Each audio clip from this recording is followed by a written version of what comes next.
And say hello, everybody. Hello, everybody. Hello, hello. Richter got it. Hoity-toity librarians of Hoeth. Yep.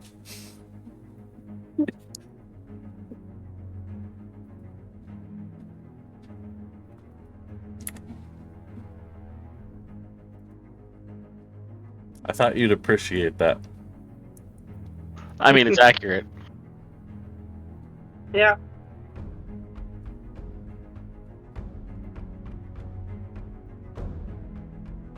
So if you want to get technical, they're not librarians. They're lore masters. I mean, Potato, potato. you know, You say cinnamon roll, I say sticky bun. We're both pretty close. Why would you call it a sticky bun? because everybody likes some bun that's sticky sticky. buns.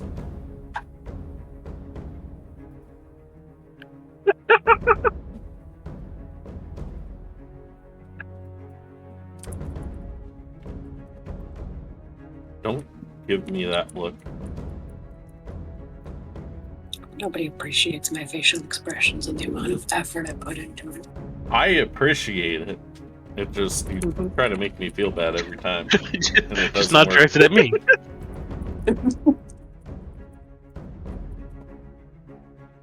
What was my...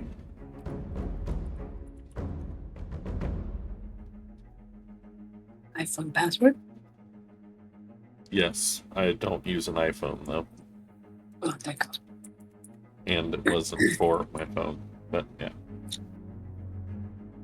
I was logging back out of the channel and into my own Twitch account.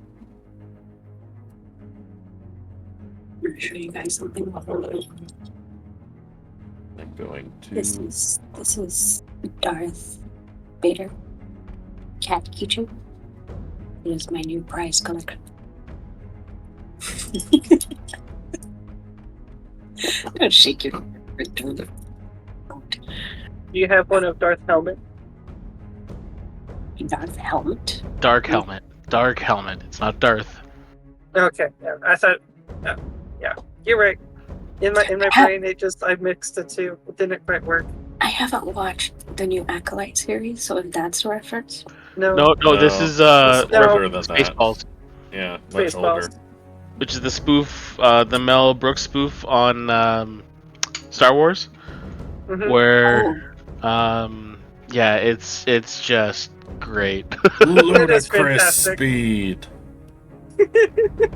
No. The best part is they're searching for evidence of whatever, and they tell them to comb the desert, and it's literally guys holding giant combs combing the desert. And then what it does is it goes to the first group, and there's two guys holding one of these giant combs. You found anything? No, not yet.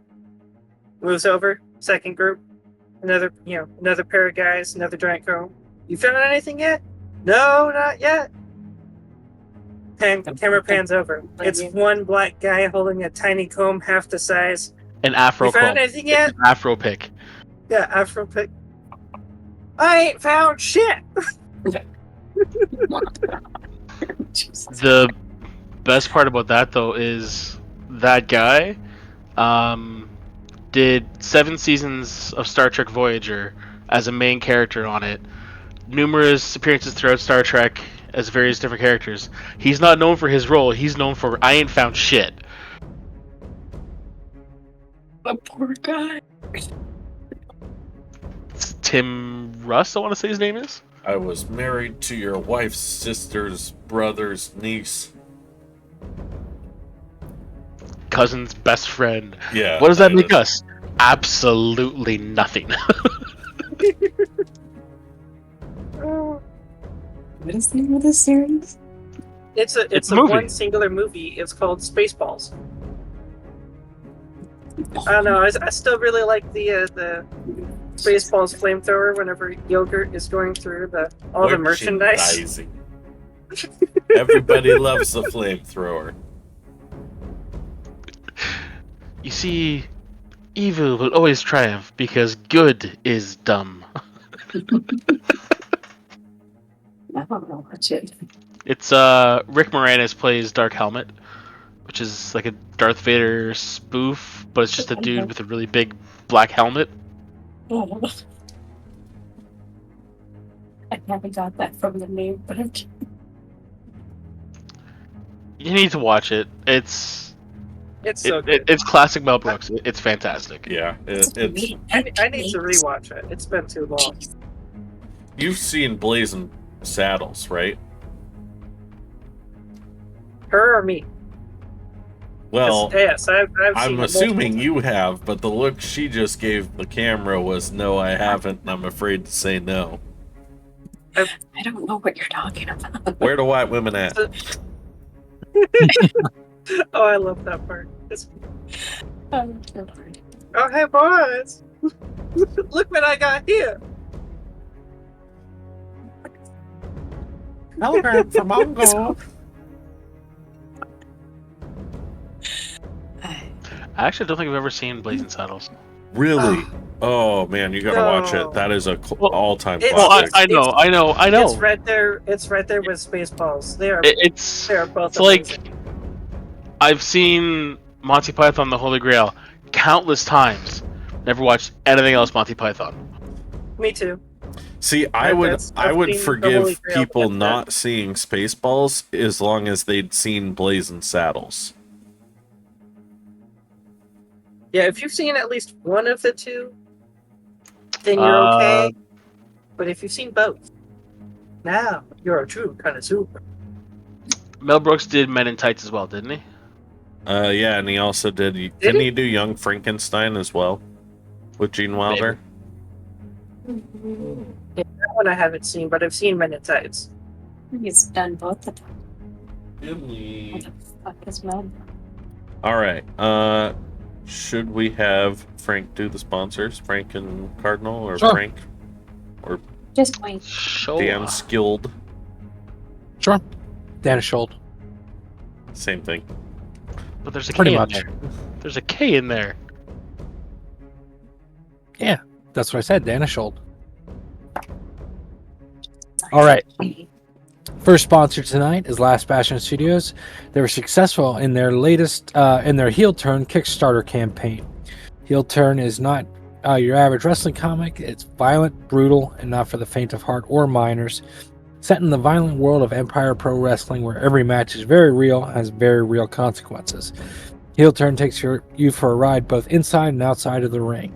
This collected edition introduces you to two of the titans of the series, Jack Da Silva, aka Violent Jack, and Pantero. LastBastionStudio.com.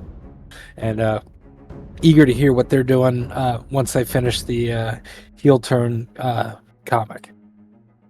All right, the next sponsor is monumentstudios.net, the future of tabletop audio.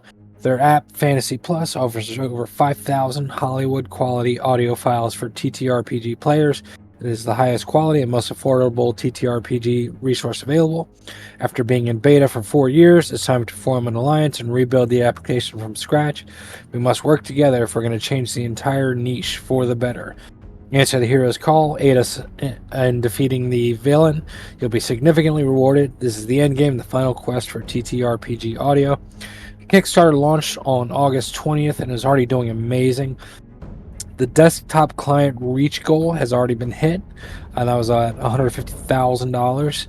Next up, at $200,000 for the Kickstarter, is an adjustable and movable UI in their applications and programs, and that's monumentstudios.net.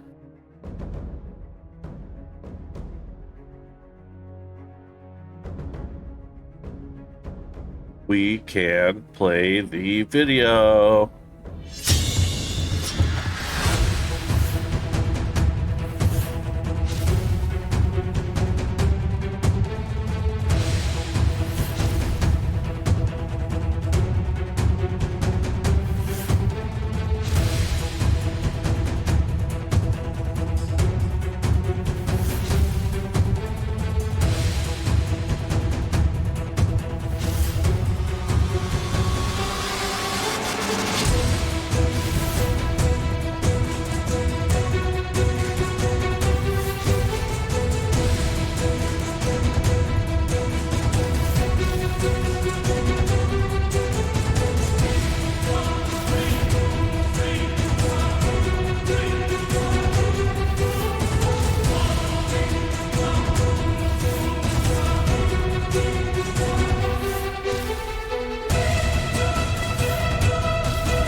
we're back live.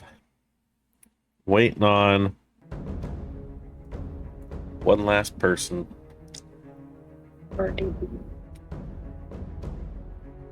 I mean, he's in Foundry.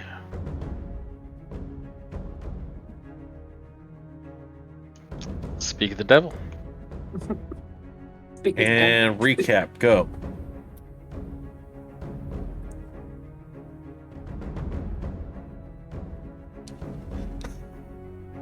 His headphones probably already went plugged in.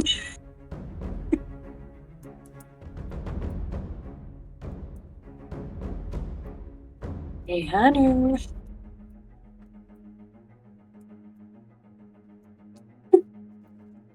The Last awkward time, silence. our fearless adventurers found themselves defending their ship, a wave of dark elf raiders. As they journeyed across the great ocean toward Uthano.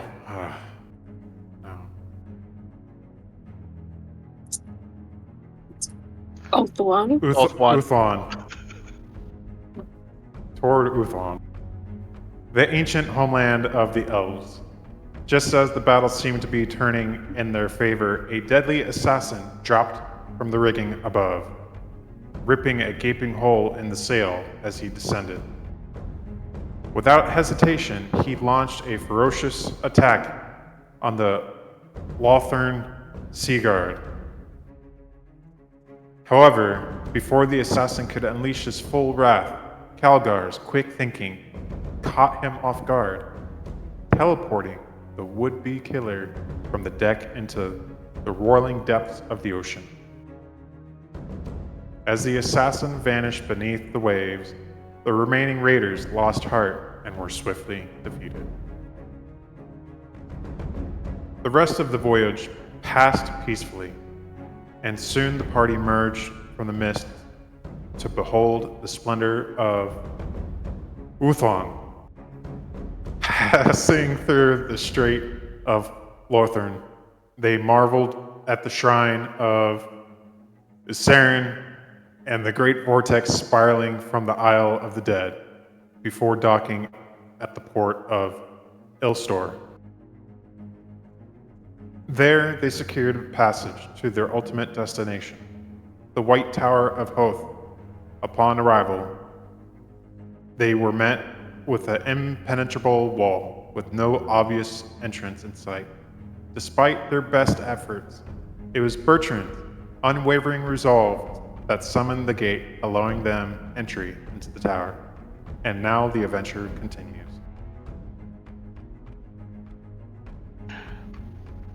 Okay.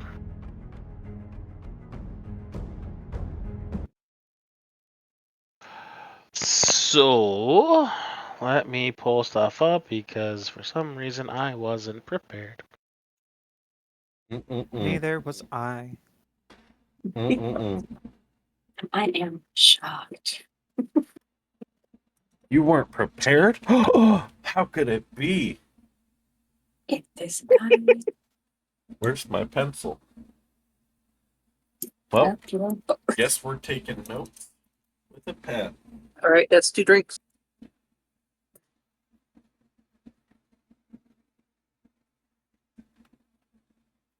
Cover up any drink. Yeah, so you can see I'm going to try to keep track with the drinks. Oh boy. You know, it's just one drink, right? It's not finish one drink, it's just take one sip. Yeah. No, Okay, just so we're clear. yes. Because those are 2 very different games. Oh, yes.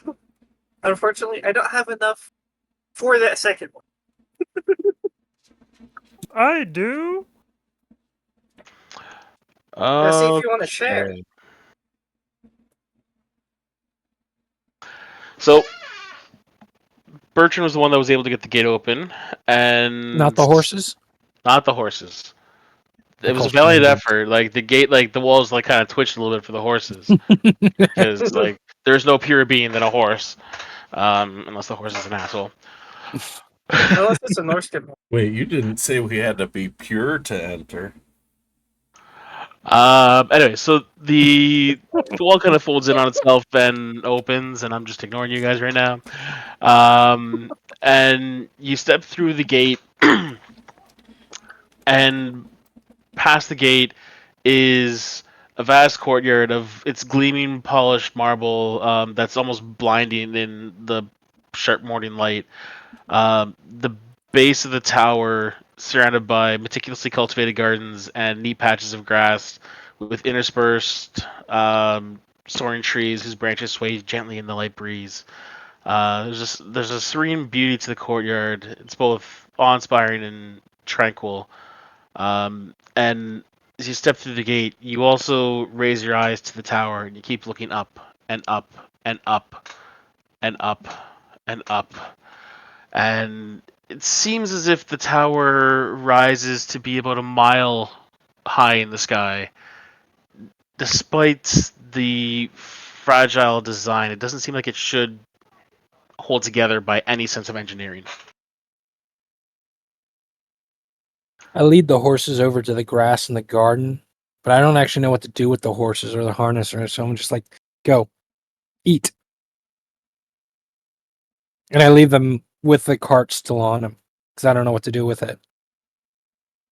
I'm going to take over and unhook the horses from the cart. Tie them to a tree or something nearby. Okay. Well, As you you can't take- exactly run away. Is the hole in the wall still there? yeah, the gate's still there. They probably don't want the horses running around the wild. It's elves. I really don't think they care about the horses running free. I don't know. Oh, I hit a button. That's not good. Uh-oh. No, we're good. We're good. I just Quick. hit another button. We're good. We're fine. We're good. Everybody freeze! So as you're taking care of the horses, a figure walks towards you, and I'm going to cheat and show you this. I think we are both fine and good.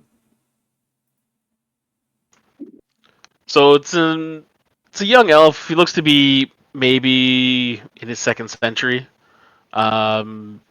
Still, you can tell like there's no touch of age to his skin. It's perfect, flawless, alabaster white. Flowing blonde hair. Walks up to you with his arms tucked into his robe. And it's clear that he's an acolyte for the tower.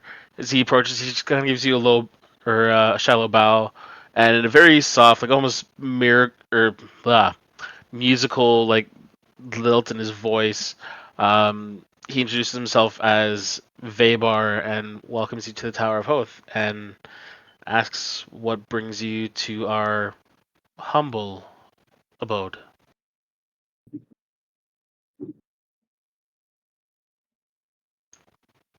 Booty, you muted yourself. Nope, I hadn't said anything yet. I was trying to think if I wanted to be the face right here. Hello there, fine sir, or madame, sir. Sir. We are the NeverChosen, and we are here on a mission of great importance from the Empire, seeking information as to how to stop the 13th incursion of the Everchosen. Cards on the table. I'm that kind of guy. Well, I appreciate the honesty. Do you wish to search through our text on your own, or would you prefer the services of our lore master? Oh, we would definitely appreciate any assistance that you guys could give. Okay.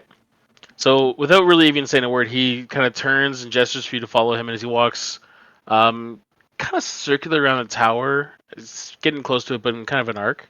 And he just he goes into almost like tour guide mode, because it's clear none of you are elves. You've never been here before. And in like a practice voice, he's telling you a bit about the tower as you're getting closer to the walls. Mentions that the White Tower has been on Oath 1 for more than 2,000 years after the construction was ordered by the Phoenix King Bel Gorhadris. Why do elves have stupid names? Name's not stupid. I mean, kind of is. And I just lost my place here. Thanks. Belcohadris, Yeah, wherever that is. yeah. Tower 2,000 years old. Yep. No, I got it. Thanks. He mentions that Always the heard. tower stands at a point of particular confluence for the Corsine magical energy that emanates from the Great Vortex, which is part of what leads the tower to having such strength that it is able to rise a mile in height, despite the fragile design of the engineering. As you're walking through the courtyard, you you move a little more around to the side, and you do see across the way that there is a line of about a dozen elven warriors who are moving in perfect unison. Each one wields a blade as long as they are tall, yet they're handling it as if it's an extension of their own bodies. It's clear that it's taken centuries of honing their craft to transform their swordplay into a breathtaking spectacle. The warriors spin and pivot with such effortless grace that the immense swords appear almost weightless. The silver blades are cutting through the air in blurs of light, and all you're seeing are the sporadic flashes of light as they catch the sun. And even from someone as far afield as Cardinal from Ind, you have all heard of the Sword Masters of Hoeth, and it's a reputation that is clearly well deserved. You've never seen a level of artistry in swordplay as what you're witnessing here. I'll go up to the tour guide and I'll say, "How much for a sword?" They're not for sale. Oh, I got it. How much for a sword? How old are you? Like 20 something. When you've spent 700 years practicing your sword work, then you can apply to potentially join the ranks of the sword masters. So I think you have a Well, few how can I years. practice if I can't get a sword? I'm sure you can go to any blacksmith and get a sword. Oh boy.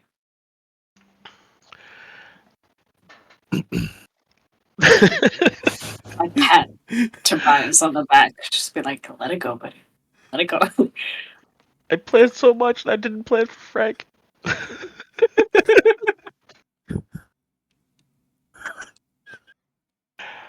After this, the acolyte kind of shakes it off, and he starts walking straight towards the wall.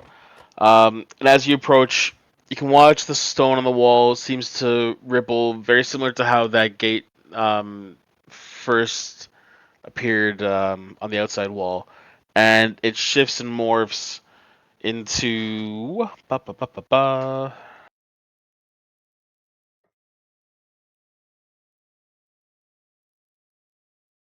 so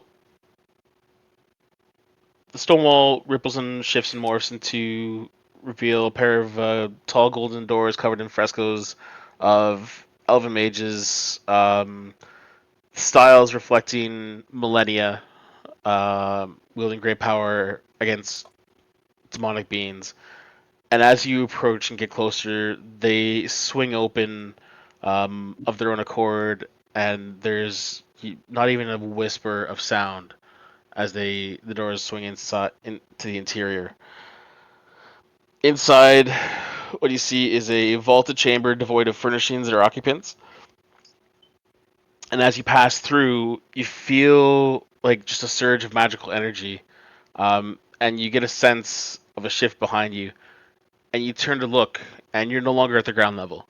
You're about 250 feet up the tower, staring at one of the arches that you saw adorning the walls, um, and just out is the mountain ranges to the east and the rolling hills and the verdant forest is below.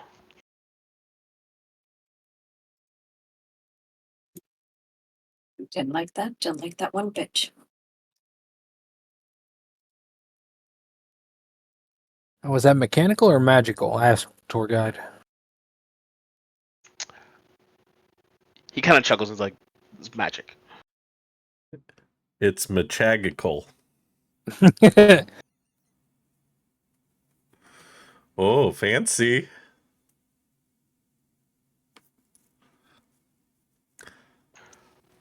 Cardinal, you do notice one thing that passes by the attention of everyone else is below through the forest. You see the trees are swaying with a pretty heavy breeze. You don't feel a breath of air of movement, despite the altitude that you're at. That is strange. Vabar. What happened to the bridge? Is there some sort of protection circle around this place? It wouldn't do to host guests at an altitude where your words get lost in the wind. True. Just rather quite a feat. Okay, so as you come into the audience chamber, there is an elf standing before you. In contrast to Vabar, he is clearly a little more advanced in age. Say probably nearing about the 700 to 800 year mark. A little more weathered around the eyes, but solidly middle age. And Vabar steps to the side and just again bows and gestures into the interior and says, "Lord Master Karanath waits." What was it? Karanath? Karanath. Karanath. Kerrinath. It's on my screen if I'd look up while I take notes.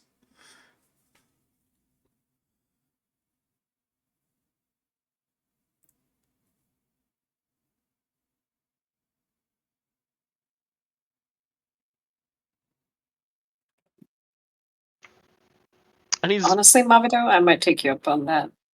Greetings, Lord Master. welcome to the White Tower of Hoeth. Only, The penitent to man shall pass. yes, only the penitent man shall pass. Take your leap of faith out the arch. See what happens. Wait, that movie might be too old for Fox. Yeah, I'm just laughing like I pretend I know what's going on, but I don't. Not even Indiana Jones? Really? That's just sad. Anyways. So he beckons you into the room. And I've lost my train of thought. It's a very short train. Back You've on the got rails, a back short on the rails. train. I ride a short bus. It's all the same. Yeah. Yep. The downside of prepping so much is now I gotta find all that freaking information here.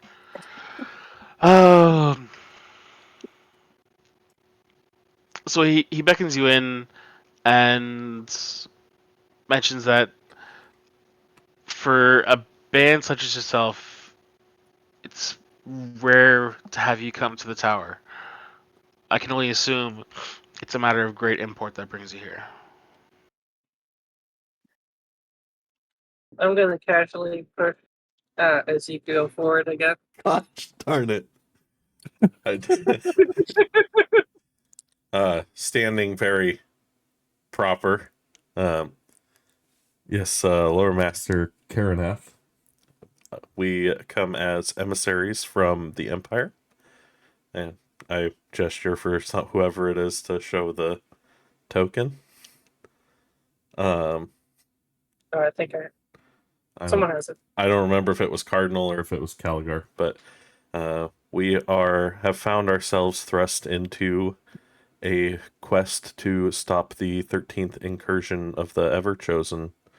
We have a note protected by chaos magic that was sealed away in a dungeon, a cavern beneath a house in Mindenheim. We were hoping to help get translated, as well as seeking any information just to help us along on this cause that we find ourselves thrust into.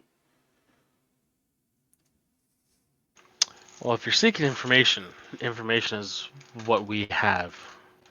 You mentioned you need a note to be translated. We have a partial translation, but my dwarven friend here, foolishly himself, has tried to read it and suffered effects before, and the humans in Altdorf, their library, they were only able to do a partial translation, and we were hoping you guys would be able to provide a more complete one, given your knowledge. If you present this scroll or note that you have, I would be more than happy to translate it for you. Who's got that? Here you go. Perfect. Just me, the party mom carries everything. There you Party go. mom / group inventory. Okay, so I'm assuming I'm assuming you guys didn't trust me with it at that point, so Yeah. sure.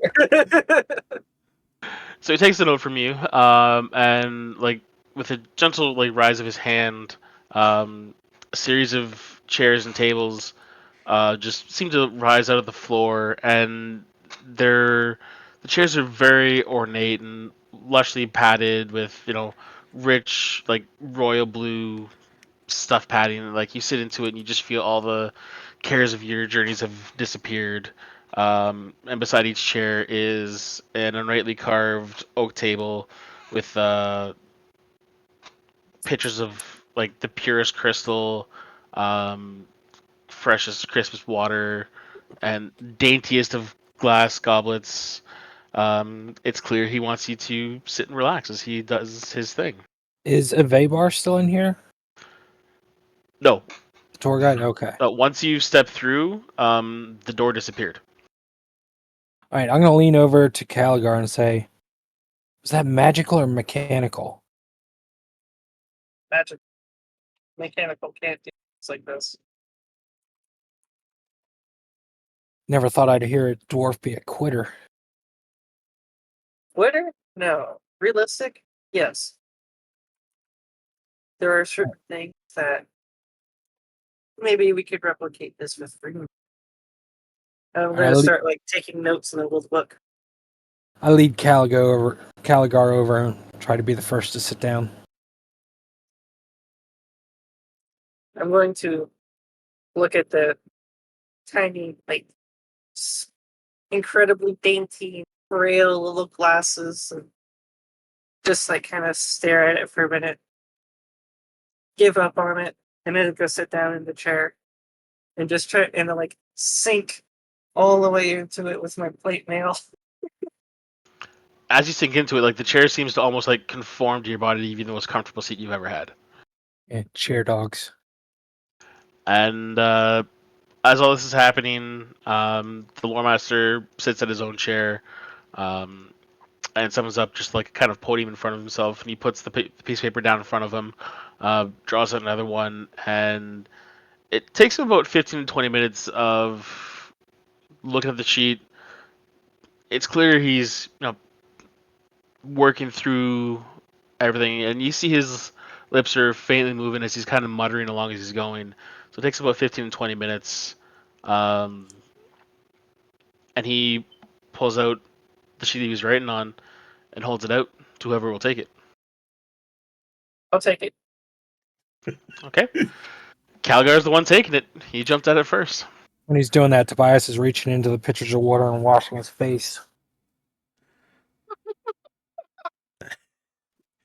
You'll have to excuse my our friend here. He's Quite the character.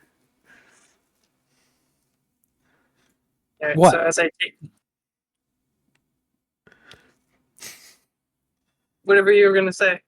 That was it. Just what? Like me? Oh, Yeah, yes.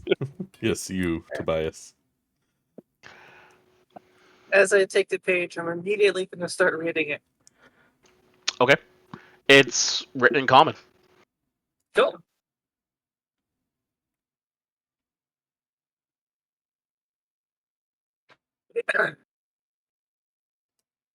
Now, as I see Caligar reading that, I'm going to ask the head honcho.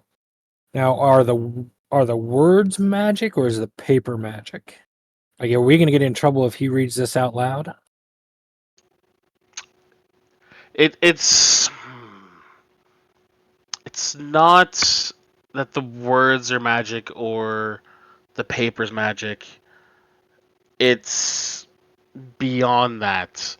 Um, when you're dealing with something as primordial and evil as this, it gets into your consciousness.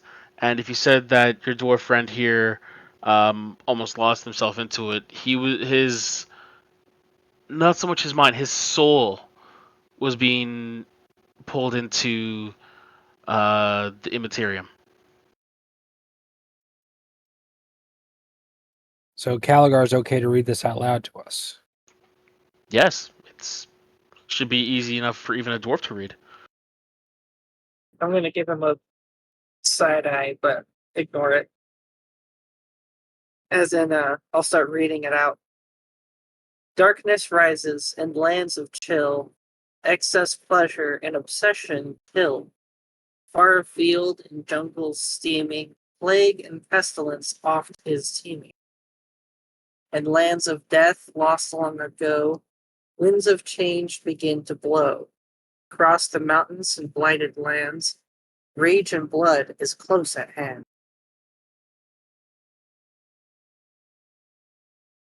To me, this sounds like, yes, this sounds like 4 different locations, and each one is under the influence of a different chaos god.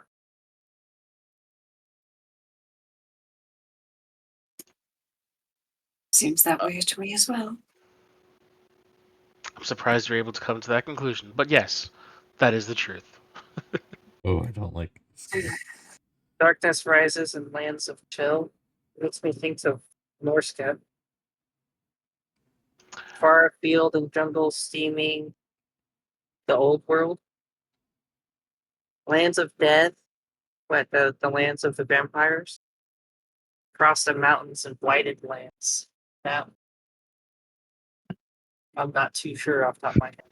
You're close, and yet still so very far away. Lands of Chill, and he kind of like glances at Tobias with a bit of a knowing look in his eye. Says, Lands of Chill is the direct translation of the name Nagaroth in the bastardized dialects of our dark cousins.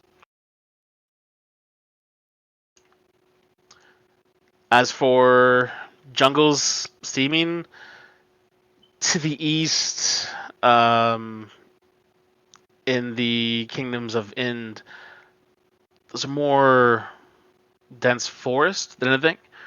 Jungles, the only area that would come close to description for that would be Lustria, which is by human account, it's the new world. Lands of Dead? Yes, you could interpret that to mean the vampires of Savania in the south of the Empire. Um, More likely, it would be referring to the ancient Nehekaran Empire in Araby. Oh no.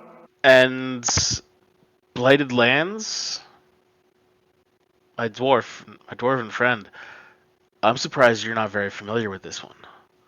Blighted lands would be the dark lands east of the World's Edge Mountains, lands that are ruled by the sons of Hashut, or Drath, as they call them. You might be more familiar with them as the Dawizar. And Bastion nods along, and I'm wondering if he actually understands the reference. Yep. Okay. Oh, I know that. Okay, just want to make He sure. as a person does. Yes. Okay, I want to make sure. Does Yep. is Calgar familiar? I would assume so. I would think so. Roll a history for me. Let me roll his. Yeah.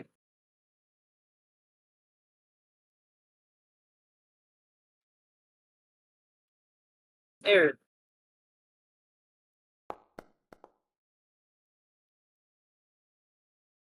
Oh, you are very familiar. Because you would have heard stories from your parents would have told you stories as a child, as like the boogeyman across the mountains, and when you were apprenticing with your rune lord, he would have given you more truthful tales of what are essentially chaos dwarves. Okay. So everywhere is being perverted. The world as a whole. Yeah. Not perverted in a sense. It's legends have told us that there are points throughout the world that the energies of chaos are able to coalesce and have a point where they break through. Uh, for millennia, we've searched for these and we've never had any idea of where to find them. And this may be the information that we were looking for. This could be pointing you to those points of where the bonds between realities are weakest. And if you look at the phrasing of it, as you mentioned, it all references the various gods. Let me just pull it up here again for myself. Excess, pleasure, obsession. Those are all the realms of Slaanesh. Plague, pestilence, the domain of Nurgle. Winds of change, a direct reference to Tzeentch. Rage and blood, Corn. corn, hands down.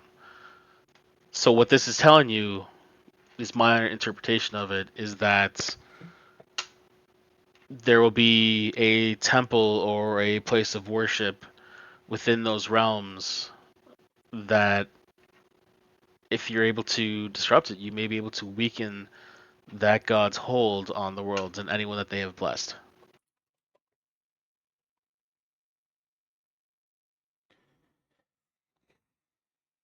Will they be hidden temples, or is just temples open to the sky?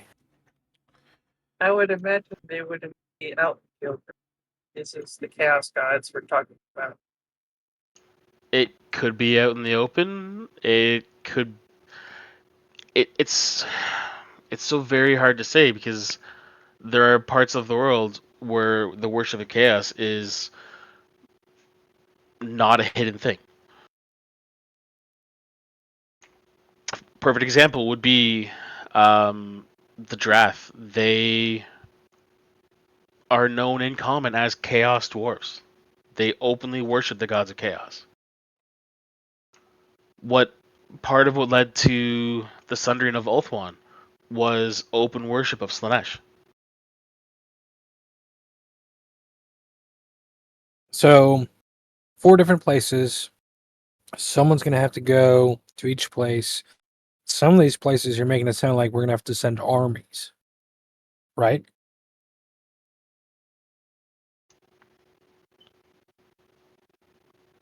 I mean, you said the Chaos Dwarves that was the Lands of Death, right? Was that the Blighted Lands? Blighted Land. So Chaos Dwarves are going to like Chaos Gods, so it's not going to be a hidden thing, which means it's going to need an armed force to attack and destroy it, right? He kind of chuckles a bit and says, "That would be true, except if you're looking to disrupt a god's power, going in with an army, killing, maiming, and slaughtering is everything that feeds corn." That would be So Corn's favorite meal. yes, a common phrase among followers of corn is "corn cares not from whence the blood flows." Every act of violence that draws blood feeds corn. Uh, if it's to the extent of slaughter and murder and the most violent, depraved acts you can cause, just is a more powerful prayer to corn. So you may be familiar with a phrase that a knife in the dark is worth 1,000 swords at dawn. Yes, armies could potentially go in and deal with these temples or places of worship, but oftentimes that small group that can get in can do things that no army could ever do. It's a small, thin blade that slips between the plates of armor. In a sense, yes. All right, so now that you know this, I'm assuming us as a group, and I'm motioning to everyone else, we're going to take one place, and then I'm assuming 3 other groups are going to 3 other places. Assuming we want to beat this thing.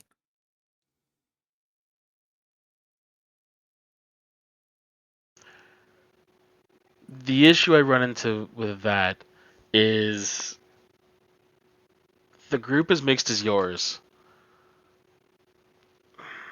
There's a fine line between groups coming together that are matters of convenience and those that are matters of fate. And for you to have come together and be thrust into the depths of something that could be potentially so massive, I don't feel your group is anything of convenience. My feel on this is that, for lack of a better term, you were all destined for this, which means gods at some point feel that you're worthy. Now the question is if you feel you're worthy. If the gods felt we were worthy, why are they trying to stop us at every turn? My friend, there are multiple gods. I'm sorry, say that again? There are multiple gods. Oh yeah, I'm aware. I mean, we went to Altdorf. They jerked us around there. We went to what was that first city? Inheim. Mindenheim. They jerked us around there. You're also dealing with Marienburg humans. wasn't bad, but Humans aren't really known for their foresight. Group. but we were true. dealing with holy humans for the most part. Keyword there being human.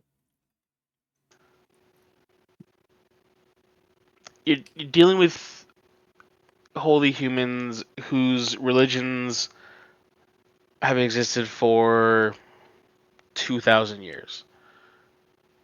Or you can deal with gods that have been known to exist since the dawn of time. Aren't they the same gods? Sigmar was once a man.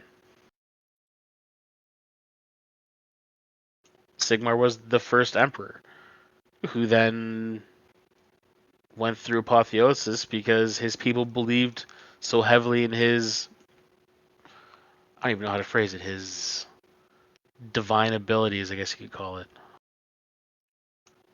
Yes, Mavido, Sigmar was a bitch.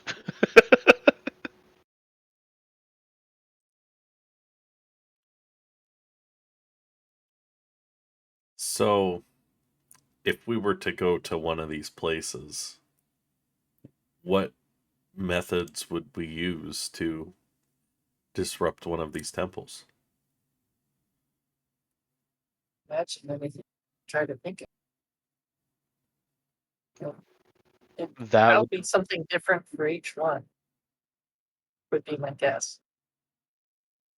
It depends on how it might be disrupted in the first place. Because I doubt each one's going to have the same weak link take advantage of.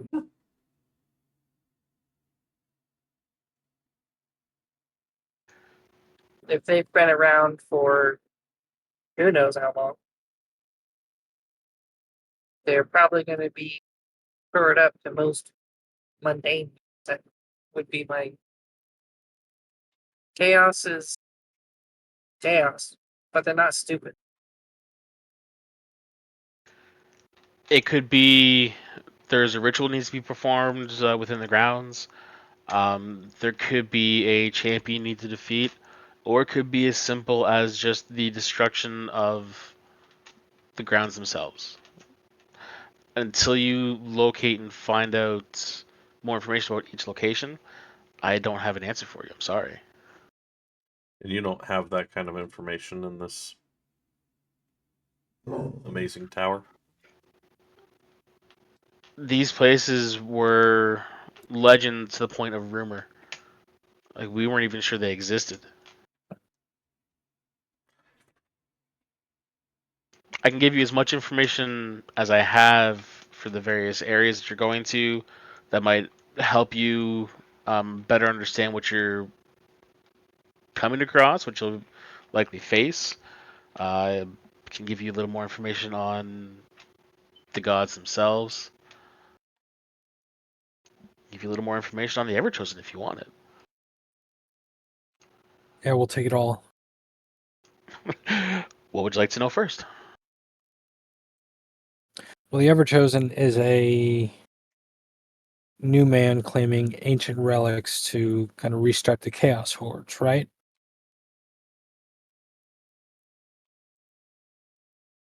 Let me switch notes. If Tobias and simple terms, Frank remembers this correctly. Yeah, in simple terms. Yes, there have been, well, as you mentioned, this is the 13th iteration of the NeverChosen. 12 before have been heralds of the most calamitous events that have rocked our world. Even at the earliest points with Anarian, he fought against the first NeverChosen.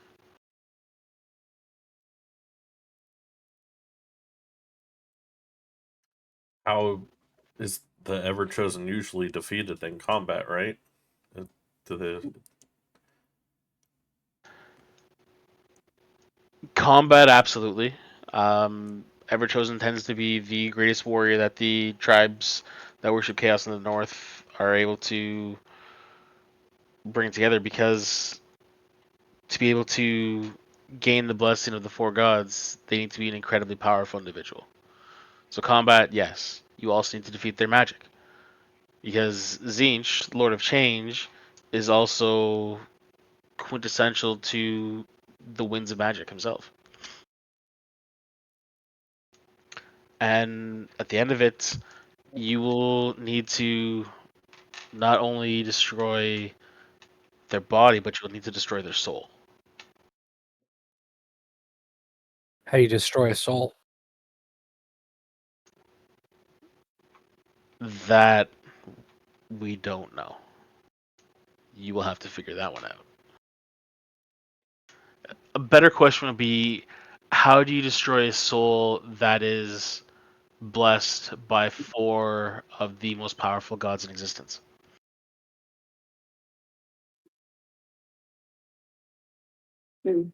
What about extracting his soul and putting it into a prison of some sort?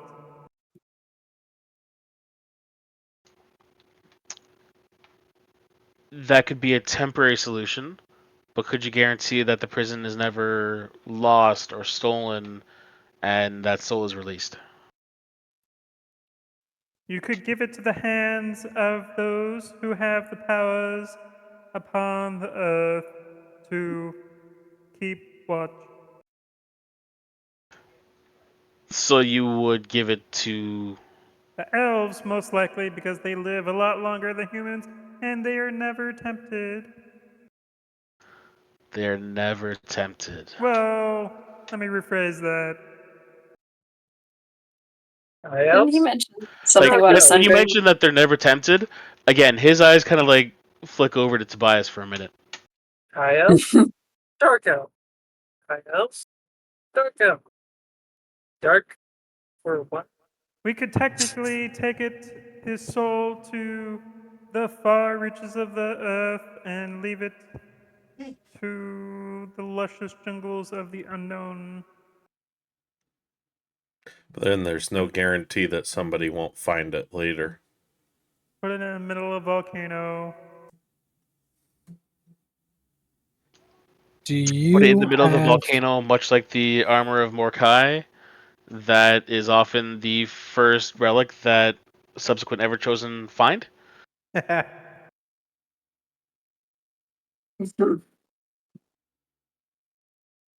So do you if have there magic that could disguise us?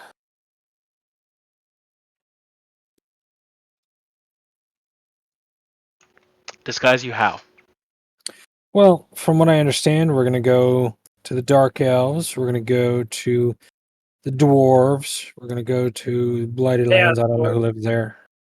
Well, they're still Dwarves. And They're dwarves as much as you're a heel. Yeah, as much as you're an elf and he's an elf. Still difference. well, still, we wouldn't be able to walk in, right? I wouldn't be able to walk. So, how do we get in? I have to figure that out. So that's why There I is asked always the disguise explosive magic. level. Explosives solve most issues. But then that feeds the blood god, doesn't it? On a scale of us as a group going into somewhere and fighting things versus bringing in the armies to fight to try to get into there is a drastic difference what is actually going on. Because us just going around the world in general and killing, fighting creatures, monsters, people, is all technically part of the same thing. So it's a matter of scale.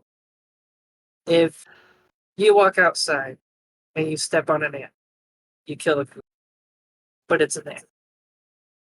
If you walk outside and you have a whole bunch of people going out and killing a dragon, you kill the creature, but it's a dragon. And the dragon's going to be killing other people too. So it's a difference of scale. I don't know if that was a good example. It's the first thing off the top of my head. I That work with metal, not words. that was a good example. The thing to understand about chaos is, as much as the different gods have their realms of what they draw power from, they are essentially the coalescence of extreme emotion. Keeping Korn as the example, Korn is the blood god. Yes, draws power from combat, murder, mayhem, all of that. But at its core, it is hate, anger, rage. Nurgle, most people look at Nurgle as plague and pestilence, but the true center of Nurgle's power is that it's the fear of death. Every whimper and cry for relief from illness and disease, at its core, is a prayer to Nurgle. Chaos is emotion, extreme emotion, but emotion nonetheless. So you can take acts to mitigate your influence as you get closer to the temples. That may make things easier for you, but trying to avoid entirely is just not feasible. Anytime you've taken pride in something for an accomplishment, or something good has happened in your life, or you've wanted to better yourself, like that level of pride, even that small measure of it, is feeding Slanesh. That desire to change and better yourself is feeding Zinch. So it would be foolish to fight God. What Fucking if... bee. Hold on. Now, what if we kill all the sentient beings that worship said god, being ceased to exist? If they worship said god, the gods will not be able to draw the power into them. I'm going to give the bird a very wide side eye as. So you're promoting genocide. I Got it. mean, it's chaos. Chaos is against humanity. And So they so are you want to kill all the destructing.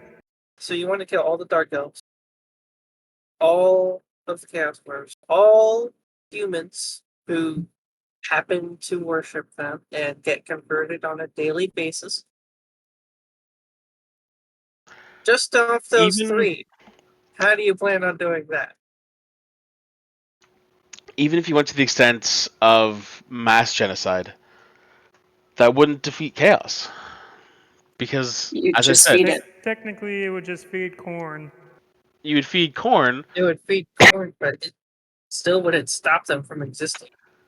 I'm But- talking about killing the worshippers of the man who's trying to end all right now. Oh, you mean kill the followers of Archaon? Yeah. Do we actually know his name? No, we don't. But I was trying to Did you go not? around it. I'm pretty sure at some point I've told you his name. No, you No. have not No. told us his name. All No, right. it's just been the Well, episodes. then, It's just been this tall guy. yes, the Uh. Lore Master knows who the current is that's trying to become the NeverChosen. His name is Archaon. Surprise! Why don't we just kill all the followers and worshippers of Akarion? That's still so much harder than just sneaking in and disrupting a few temples and then defeating him in combat. Because What about also... He's also searching for more equipment to empower himself. Why don't we go there and take it before he can? There It's is a with different kind of search, and if you're trying to handle like chaos item, like that is pure chaos. Hurts. How do you exactly plan on destroying said item? You can't just hook it into a volcano. It won't So work. I will address one thing here. Um,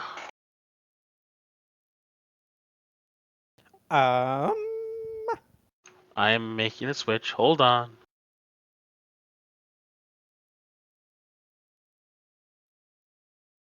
So, there is no token, and you cannot see. fine.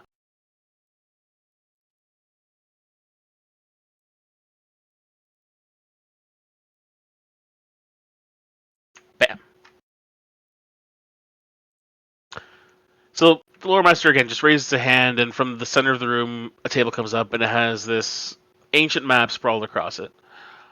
And he walks forward, and he leans down to points and says, "If you want to slaughter the followers of Archaon, you are essentially killing everyone from here to here." could you ping that? Because I have no reference for what you're pointing at. Okay. Norska.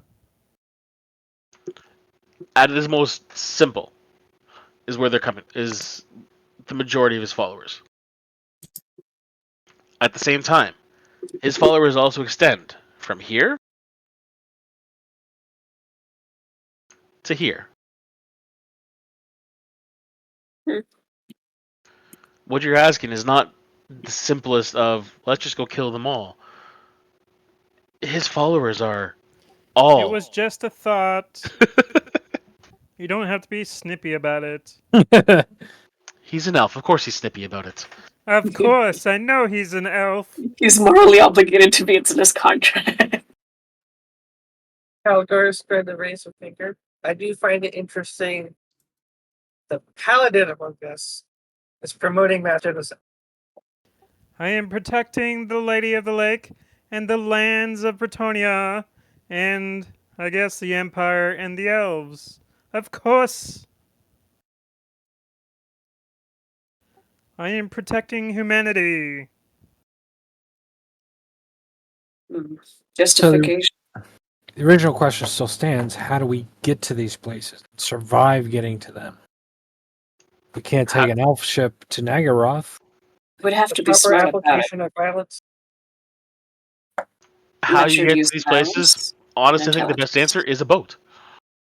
Sorry, Yeah. Boat. ship. Boats are small. If we take a ship to Nagaroth, is it an elf ship? Do you have dark elf ships at your disposal? No, it would I don't. be one of our ships, but at the same time, Nagaroth is a large place. You don't need to sail into the Sea of Chill and hope for the best. You could land in the Black Forest, make your way through the woods, and come into the area from there. You could even go through the ruins of Arnheim if you wanted to take the long road. So play smart about it. Well, it's not smart if we still don't know where the temples are. Is there any way to divine where the temples roughly may be? Otherwise, you're just saying sail for that continent and just start walking. Essentially, yes. We'll So probably there's no head to the center first, the center where people live, find a map and interact with the people and find clues and work our way from there. And that's what I'm assuming. It's not going to I be knew a this. simple journey. I knew this man named Paul from the Empire. He went by a lot of different names, and he would say it's time to don a new identity when you get there and try to blend in, track down a lead.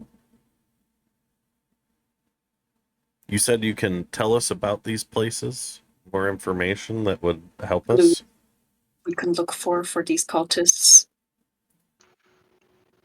Yeah, we do have information about the various lands. Not much in some cases, but there are some things that we do know that we could share that might be of benefit to you. Anything we can work with. I do have a question that I wish to ask. So far, you have spoken only about forces of chaos. Are there those that oppose them, equal in power or otherwise, that we could count on for aid?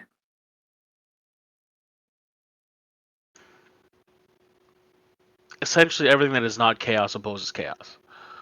So you could The known world. you could find an alliance in the most strangest of places. I'm talking more of on the level of divine. Like, if we wish to erase the influence of Siege, why not go to his direct opposite, his enemy?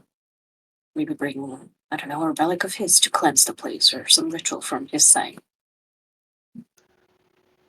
Therein is the cosmic joke. Zinch's direct rival is Nurgle. Korn's direct rival is Slanesh. Interesting.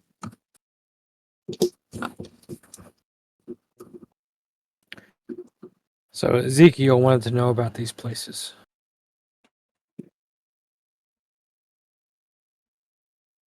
Yeah, what do you know about, what can you tell us about the lands of death where the vampires are?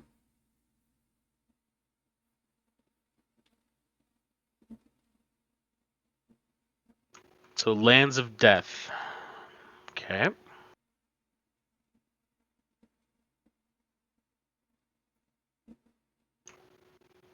Now, are you looking for the vampires, or are you looking for the ancient empire? Those are two very different things.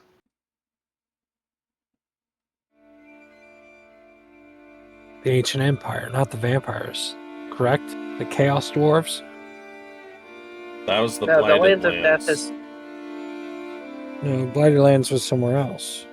the blighted Sons of lands are the Ashuth. chaos dwarf. Oh, The lands of death is, as the LG said, most likely the lands of the ancient. The And then- Necron Empire. Can I do a history check to see if I would know anything about like every Yeah, roll history. sense? Because I don't want to just be spouting off of what me as a person knows, which I don't know a hell of a lot, but I know it exists. So, what you know is essentially that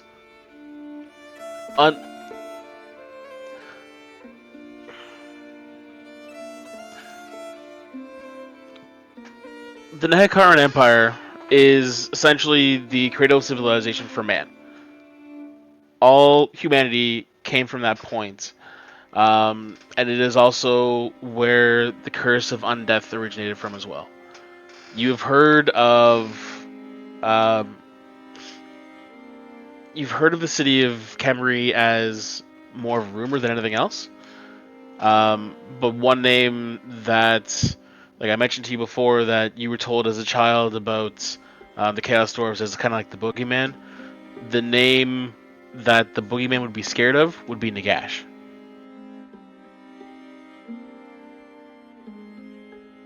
But you don't have great detail about it.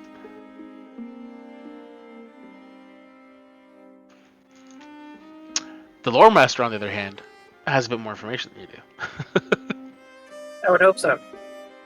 So, when it comes to Lands of Death, there are three that really stand out.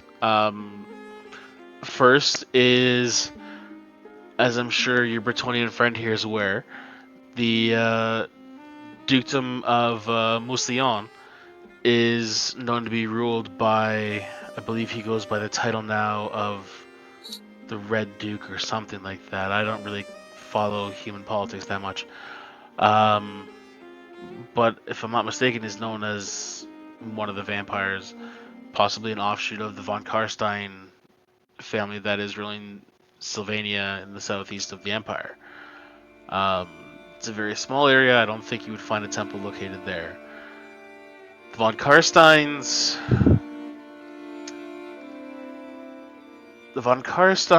are interesting in that they range from noble and polite, have that exterior, that air of superiority amongst others, to the most bestial form of vampire you could possibly think of. More likely, you would have a temple there, but as I mentioned before, I do believe the note that you have does reference to the Nehekarans or Khemri. And what we know of that empire is it's a land that's steeped really with echoes of its own greatness. It's a place where time itself seems to be standing still. It's caught in the grasp of death's cold embrace. The Lich Nagash spread the curse of undeath from his Black Pyramid, which is just outside of the city of Khemri. And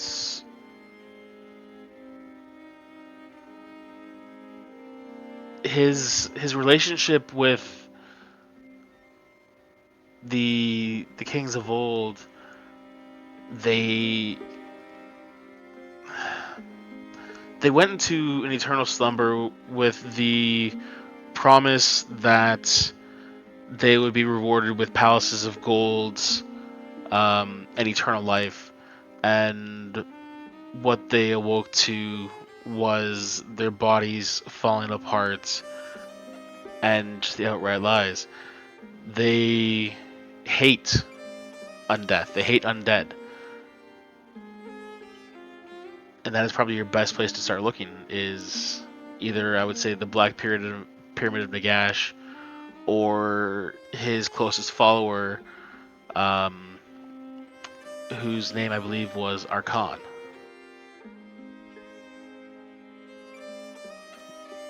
Archon? Like Archaeon or different? No, Archon. Archahan. Archon, okay. Yes. Archaon is Archaon. The Black Pyramid of who's what now? Could you spell out the name? Nagash. I'll put it into Gash. Discord. Gotcha. Nagash. Nagash. Alright. Well, I think we're getting caught up too much in the details of this. One of these places is right next to us, and all the others are back on other continents. We might not even survive this first trip. So I think we should head to Nagaroth and have the lore master here kit us out, give us all the cool stuff before we go to help us on our journey. And then, if we're successful at Nagaroth, we can come back through and get more details. At the same time, I think the lore master should send out spies to these other lands, see if it could speed us on our way once we're going the other way on the ocean. I'm sure that could be arranged. So yeah, I think we're getting too worked up about the 4 possible choices when one of the choices is right there. And I point out the window. Can we actually see the Nagaroth from here, or is it behind mountains? No, you are It's behind mountains, but it's also there. over Right. another of. Yeah. You're here, and Nagaroth is across the inner sea, past the mountains of Illyrian, and then across a strait between Ulth 1 and Nagaroth itself.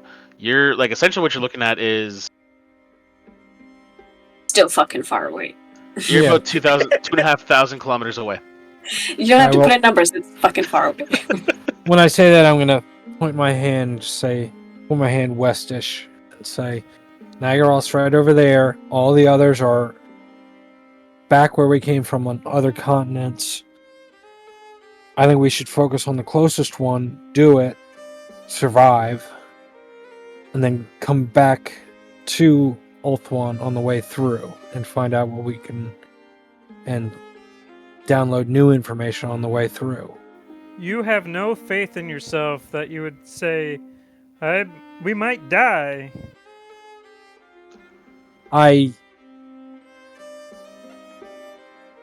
It's probably a healthy dose of realism, my feather friend.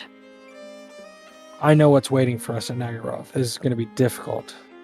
And I don't know how easily I can march you guys through the streets. Mr. DM, Yes. can I roll a history check with the knowledge of the errantry war that I have experienced with someone, knowing full well that we did go down into the lands of dead and fought down there Yes. with advantage? No. Damn.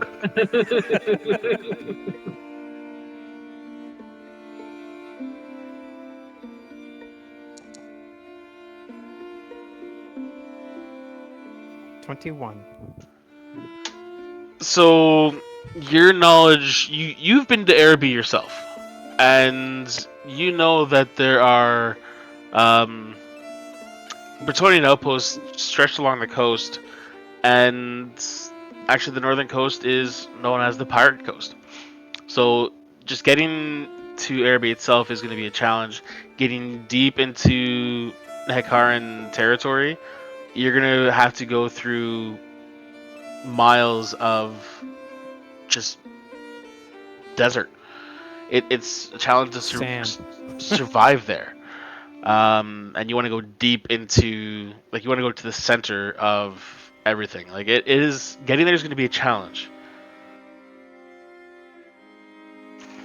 Actually, the real challenge is getting there undetected, considering the fact that undead resides in the sands, and on top of what's living underneath the sands, on top of bone giants.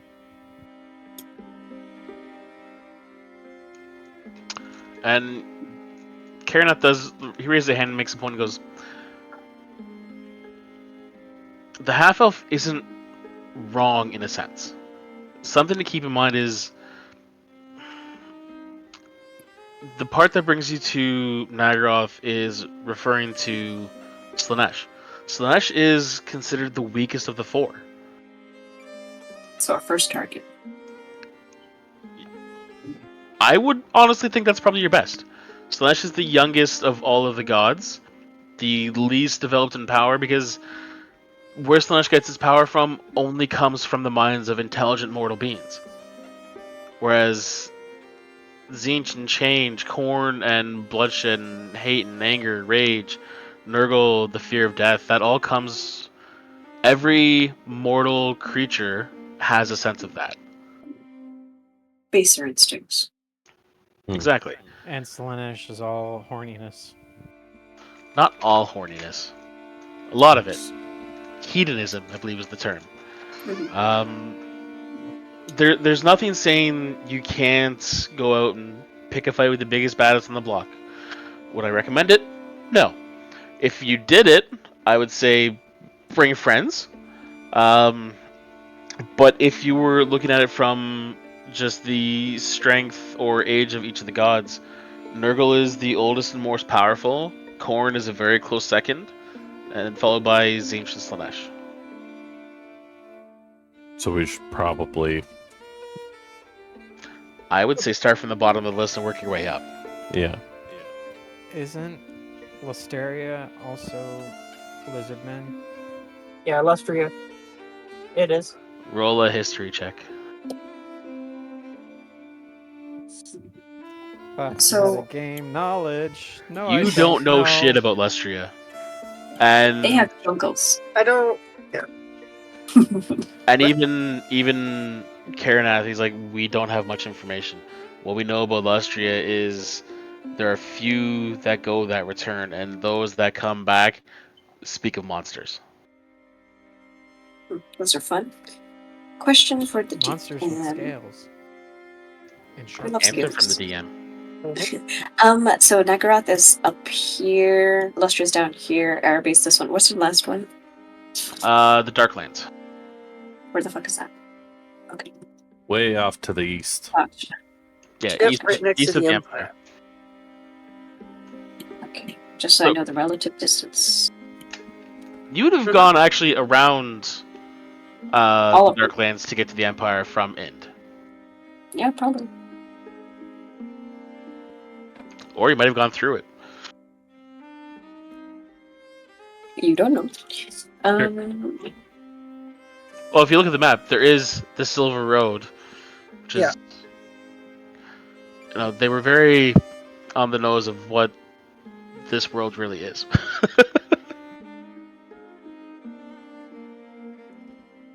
You had something, buddy? Just when we're done asking questions about this, I have a different question. But this takes precedence. Our current campaign takes precedence. I have a personal question for Karanath in the end. Oh, Jesus. What now? We'll worry about it when over we here get to trying it. to hook up with the old elf. Yeah. So hey, you're seeing anybody? Yeah. So, if Nagaroth and Slaanesh are first target, where do you suppose we start our search? Oh, that is a very interesting question. You're the wise one. You must have some clue. I'm also wise enough to stay away from Nagaroth. Yeah, but you keep You a and tab me on it. both. We have some information. We have spies that have made it back. Escaped slaves, though those are rare. How much do you know of the Dark Elves in general? The Only what Druid- this guy knows at Powynat, Tobias. I only know of Clark Rond. I really don't. Not much past that. Clark Rond being the shipbuilding town in Nagaroth. And I only know it from what I've been told. Nothing. I've never actually been there. How do you know of Clark Arond? That's where the family's from. That explains so much. And what did they tell you? Just that they're shipbuilders. That's where most of the shipbuilding is there, and I think a good portion of the slaves are there as well. Because ships need to be built.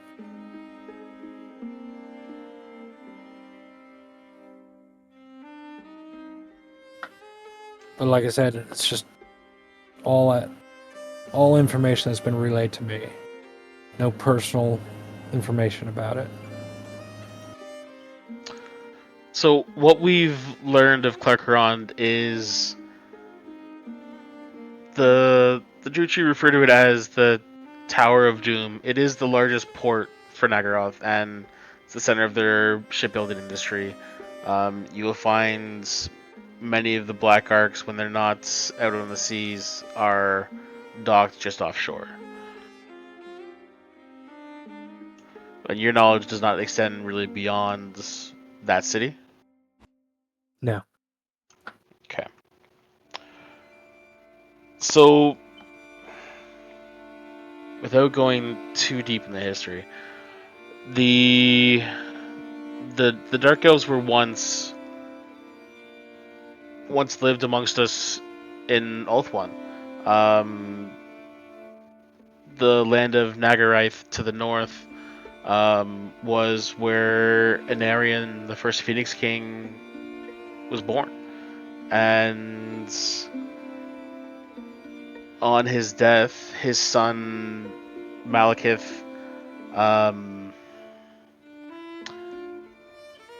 initially seemed to support Belshazzar as the heir, as the council of the time voted for him to take Anarion's place. And what our records show is that he then conspired to assassinate the Phoenix King and sought to take the crown for himself, which led to the Sundering, which was the greatest civil war the world has ever seen, in essence. And dark magics literally ripped the land of Nagaroth from Ulthuan, and essentially the cities of Nagaroth became the Black Arcs, the largest city was Anlek, which was the capital of Nagaroth. From what we understand, that became Nagarond and is the seat of Malekith's power. So it's likely Slaanesh is set up somewhere around there. Because that's most people, most power, most influence. Starting in Nagaron would be a good place to begin. Yeah, but that's That's all deep, the way. Yeah. deep in their territory. Yes. We'd have to sail Yes, it past is. all of their ships or walk thousands of miles across land to get there. Now, as I mentioned, you are looking specifically that you're opposing Slaanesh. We do know that there is a large presence of cults that are dedicated to Slaanesh throughout Nagaroth, and while not directly considered illegal or banished, it's generally frowned upon, as the major religion for Nagaroth is the worship of Cain, who's the bloody-handed god of murder. So essentially, there are two religious sects that battle for the, I don't know if you can call it a soul, but essentially the soul of Dark Elf society. More conflict, more potential to manipulate it. guess the most simple way would be to sail through the Sea of Chill and then the Sea of Malice all the way up to Nagrand. Simple. We can start easy and then figure out the details from there. Like eating an elephant, one bite at a time. Yeah. Can't just save the world all at once. Entering the Sea of Chill would be difficult. You'd have to go by Kuran Kar, which is the City of Despair. It's a port city where the Black Arcs unload all of their slaves. And they keep very tight watch on the surrounding land and seas to ensure that no slaves escape. Okay. What about if we sail up here? If there's a river, and then we walk up to Clarkarond. At least we know a guy there. I assume this is a river. It looks like a river, yes. Mm-hmm. So we get up there, Clarkarond, and then we sail up to Nagrand to figure out what the fuck is going on here, at least. Yeah, if we get on a dark elf ship, that might work. We could steal a dark elf ship from Clarkarond. Hey, I want to steal the Go last undercover. one. Both work. Improv. We work on it as we do it. First step, we gotta get there. So, sailing from where we are currently up to this river or inlet or whatever, what are we looking at? Can anyone bring us there? Can we get a ship? To the Black Crew. Forest. Mm-hmm. Undoubtedly, we can. There are plenty of ships that come and go from Hoeth all the time. It would not be hard to task one with bringing you to the shores of Nagaroth, although I wouldn't expect him to get too close. He might have to swim a little bit. That's fine. We might need a smaller Wait, sorry. You say it's fine. He just kind of turns and points at I Algar. It's like, pointedly looked down at does myself. you think it's fine? Yeah, I pointedly looked down at my plate mail. We could probably take a dinghy. You do remember we have magic, right? Water breathing, water walk. I'm a cleric. I'm just saying. It's not the biggest problem. I think that's our best bet. Head up What I through the would Black give- Forest, get as close as we can, Clarkarond, and then get a ship. Yes. The ship they were talking about, would they drop us off here at the coast, or would they bring us up river? Do we need a little rowboat? What the fuck are we looking at? Details. You can try and negotiate with the captain of the ship, see if they'll get you close. Aren't you That's going to right. help us? We can arrange for you to get a ship, but we're not masters of that ship. If the captain decides he does not want to get within sight of Nagaroth, you will not get within sight of it. Well, give us a ship with people who have reason to hate dark elves.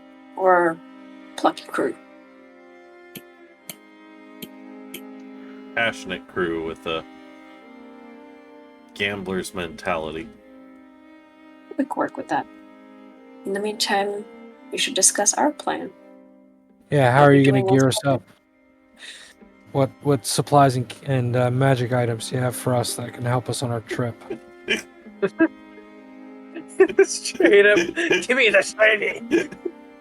Mutiny. Roll a persuasion for me.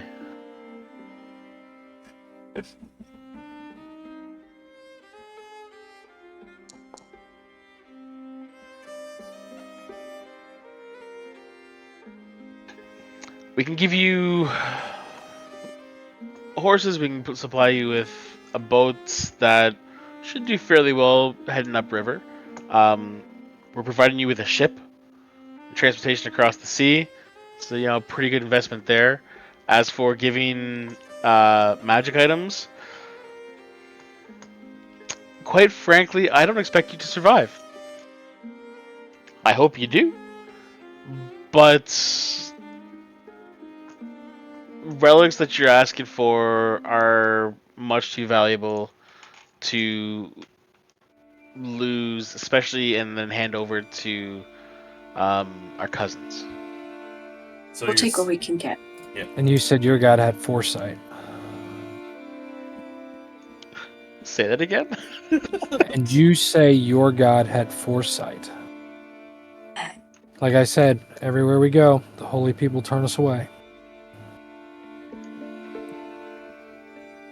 My God's God of knowledge. Yeah. It's more hindsight than foresight. And if we return, you'll say, we were right. We told you. If you don't return, we'll also say we told you so. So, Tobias, my friend, you have several issues we need to discuss, but at a later date. Well, we need one more thing while we're planning this. We need a spa. a spa? Yeah. A good one. Take care of us, pamper us a little bit. You're sending us off to certain doom, you know. Gotta look our best. It's the last time we can feel good for a while.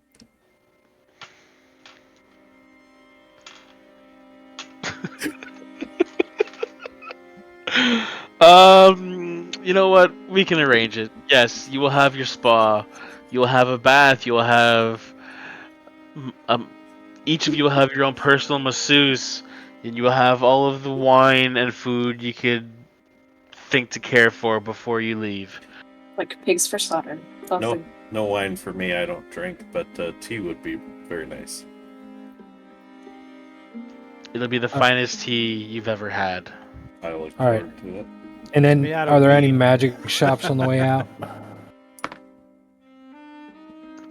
You're already like loaded with magic items. I'm really not. I'm not. I got a lot of money. Everyone else spent everything. Out of character. It's not wrong. I saved some, but I did buy myself some fancy armor. What would be something that you're looking for is my question. Magical dark elf armor, if you got it. Utility magic items. One sec, someone's knocking on the window. Be right back. Seriously? Yeah, there's a flashlight on this window. Yep. Karanath. Are we about to watch him get raided on stream? No. Next thing you just see some swats throwing him across the room. They just had enough of his shit. I called them. If he asks any more unhinged questions. Suddenly the room just starts flashing blue and red. Blue and red. It's a dance party.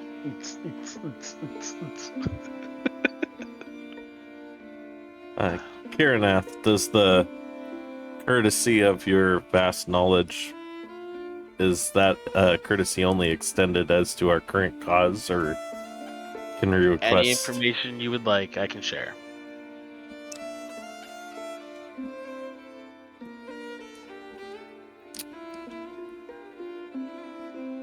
I don't know if I want to ask this in front of everybody. Do you have any information on beings of power, maybe not one of the known gods, that would go by the name the Queen of Air and Darkness?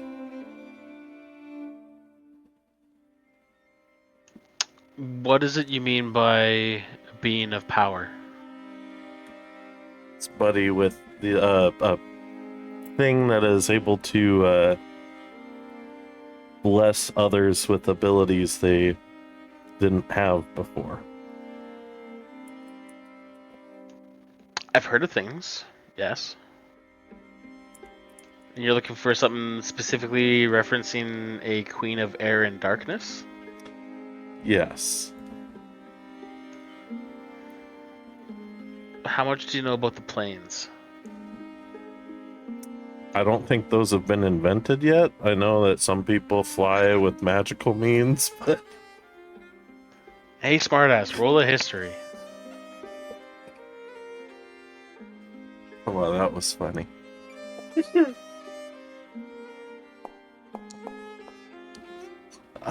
Not a lot.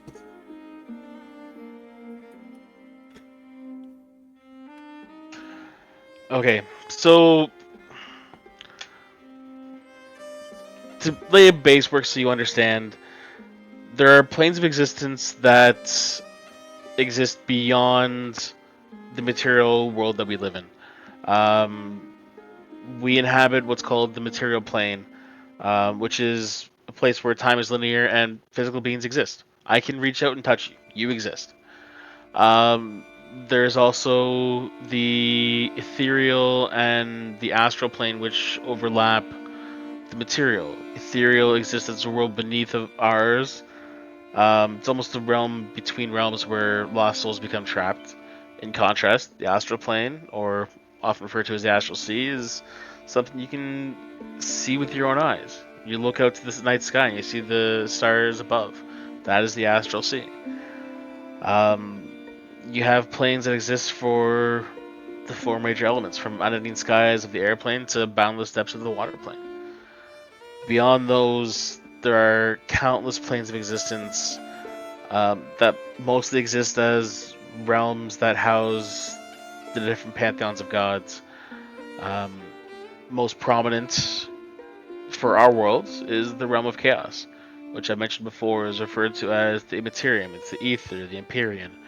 It is the source of the winds of magic that flow from the polar gates, and it's as much a realm of pure emotion as it is of magic. Other realms that are tied closely to our world are the realms of Fey and Shadow. It's essentially two sides of the same coin, with the realm of Shadow being an almost perfect mirror of the Fey. And while not directly ruled by gods, creatures that inhabit these worlds do tend to possess incredible power. Legend tells us that the first elves to walk this world were brought here by the Old Ones from the Fae, and that Inarian himself is one of these elves. If you're saying that you're looking for a being that would have this power that goes by the title of Queen of Air and Darkness, I don't have any direct knowledge of them. Would it be from the Fair Shadow? I think very likely. The title of Queen of Air and Darkness may be the one that straddles the divide between Fae and Shadow.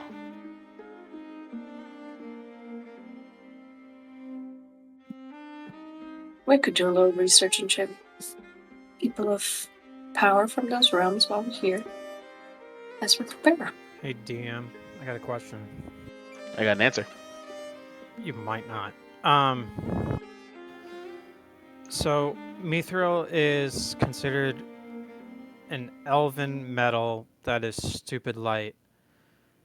Now, with my race feature, wearing armor medium or heavy would negate the ability to fly. But if you would put mithril into the works of medium or heavy, would that still negate my flying capabilities?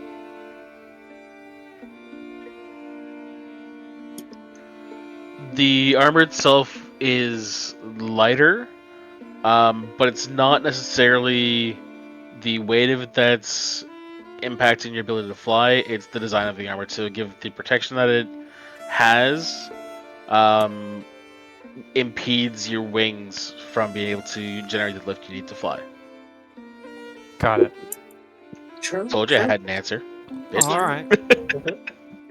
I was just like, well, I'm in an elven city, and maybe I could get mithril out of this. I'm like, You could probably get like a breastplate, maybe. It's probably breastplate is still medium. Right now, I'm currently wearing light, which I have an AC of 18 and is still pretty good. But with Tobias going all chaotic, we might not live through this. You're thinking you might want to up it a little bit? Yeah. You also have that shield, no? I do, which ups it. So Yeah, you go So to you're 20. good. Because right now he's rocking studded leather, I think, with a shield. yeah, I'm you- rocking studded leather with the shield. Let That's me what? take a look at something here. That's 18 or 19 for you. 18. Yeah, he's at 18. And then when he has that shield, it's up to 20. Is Oh, it? done. Is So it not? if you got dark elf magic armor, No, it doesn't. I could buy it on the way out. I'm always Well- wearing the shield, which is 18. And using the command word allows me to use 2 hands with a weapon. If you really want to up, I can give you my cloak of protection. I have a ring of protection and longsword of warning. I'm looking at armor that doesn't require attunement at the moment. Mm. I already have my 3 attunement slots taken. I don't have any. I sat on all my money. No one else did, so. How much money do you have, Tobias? Oh, God. Oh, yeah, everyone took a lot of money from me. I only have 620 gold pieces right now. That's more than me. I have 25 gold. That's We because have you some keep party refusing you to don't have get to, paid. yeah. Mister, I I- don't want to take anything. I'm not. Well, different circumstance. I'm not in Empire Homeland, so if I could get paid, great. Also, we take had that to into pay for your consideration. boat trip on the way over here. I was gonna Okay. pay for it, but you were more than happy to pay for me, so I didn't say anything. Pay with what? He didn't have enough money anyway. Oh, that's true. Yeah, you're broke. Yeah. It was 300 Bet gold a he's- person. Yeah, I Anyway. don't have that. I'll be Dark- honest. I've actually thought about something for a character for myself, which is I think I did it for an Aarakocra, where it's essentially you wear the light armor underneath the medium armor, but you make the medium armor cast-off armor, and so when you're on the ground, you've got the better protection from the heavier armor, but then use your action for the cast-off to just take that off, and now you can fly with still having the protection for the light armor. That would be something I would be fine going for, but you'd have to commission the construction of it. And how long would that take? But But with by the time elves, with the elves, it could be pretty quick.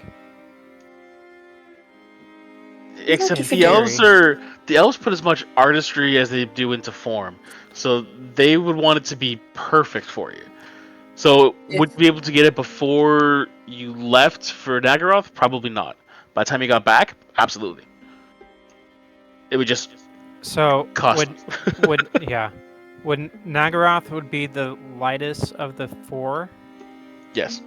Okay, so technically, we would have time while that's being commissioned. That actually sounds like a good idea. So would it be? So the armor that you were saying, would it be medium?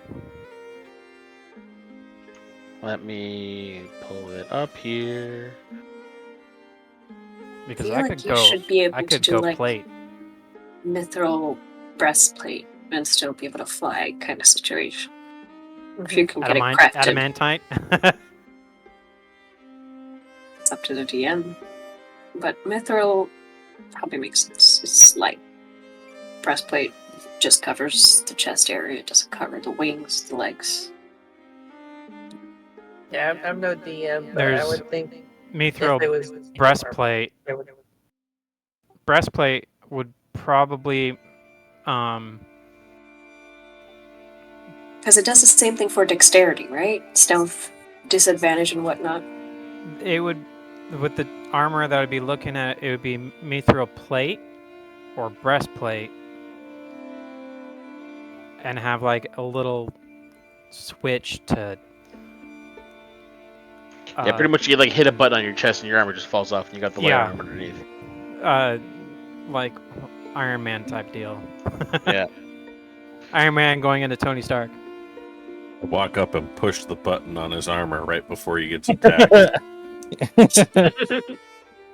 You just use mage hand. I would probably. Like, depending on how far up the medium, I'd say it'd be medium armor. You wouldn't be able to go to heavy for it. Just like how intricate it would have to be, and the different releases, you lose that level of protection. In theory, you could go up to half plate, because that would be like greaves and the breastplate. But the higher up that scale you go, the more expensive it gets.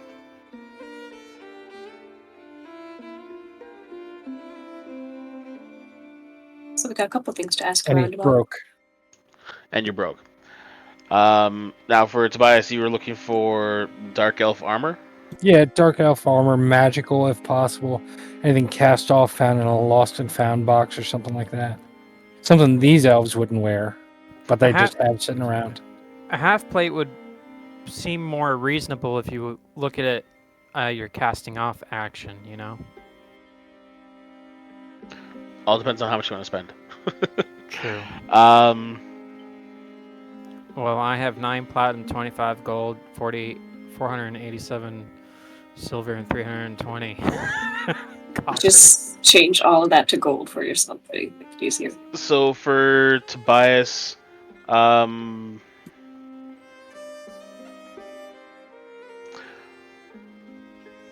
what they'd be able to give you at no cost would be a cloak of what looks like dragon scales.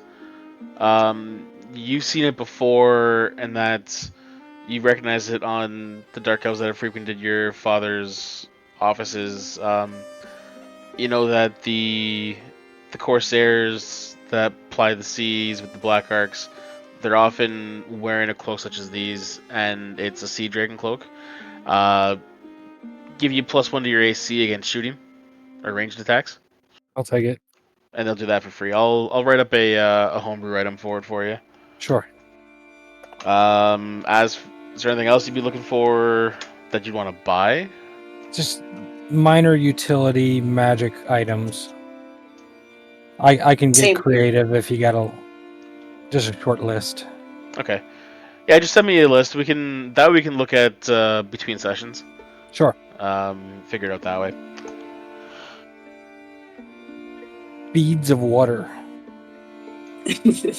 Would getting No. would getting simple potions be possible here? Potions of spell scrolls. Scrolls, yes, absolutely. Potions, Oh, yeah. absolutely. Perfect. I'm just gonna do like a Schrodinger's. We did some searching. And then I'll message you. Yep. We can do shopping later. Question. Oh, we should maybe get some disguises for people who would accompany a dark elf. 'Cause if we're gonna be heading to dark elf lands, what would his retinue wear? Get some clothes for that fit. I have 166 gold. Oh, you poor little broke boy. We do I have mean, party cast off funds. armor is common, so it's not expensive.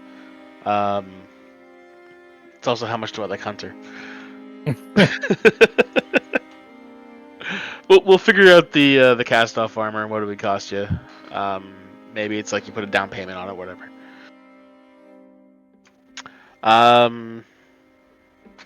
Disguises? Disguises, yes.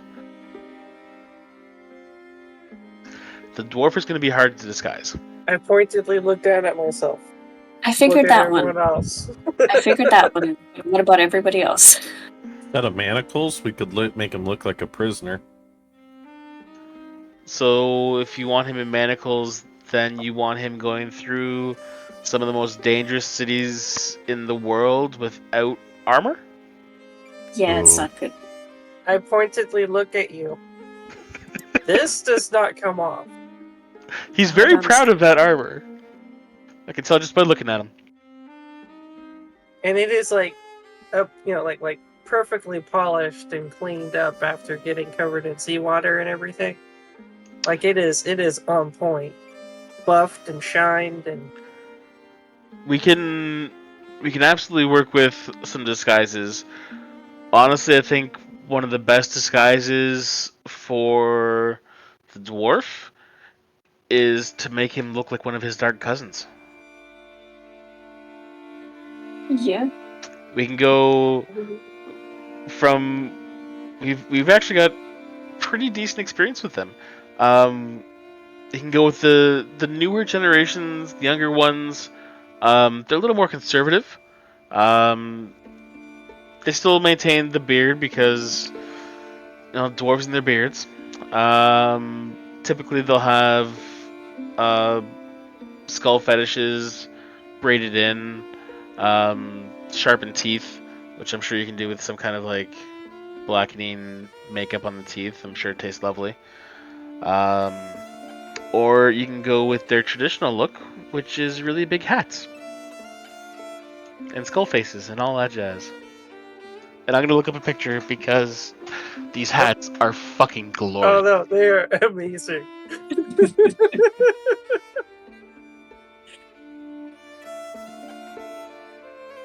As long as we got it in canon that we did a little prep. Anyways, that works. Oh yeah, absolutely. Not finding good pictures and I hate this. Anyways, I'll look at it later. Bias, what kind of attire would a human be wearing in Nagaroth? Somebody that could freely walk around on their own. I don't think you'd be freely walking around on your own, but I'm not too sure. I'd say depends on the quality of your master. I'd assume high-stationed elves would have very fancy slaves, but I'm not too sure. Are you a high-stationed elf? What's your ranking? I could ride on somebody's shoulder as their pet. How large is Bertrand? He's like 2.5 feet tall. He's travel walking- side. He's travel just walking size. through a crowd of people. The red one. Actually, Tobias, roll a history for me. Sure.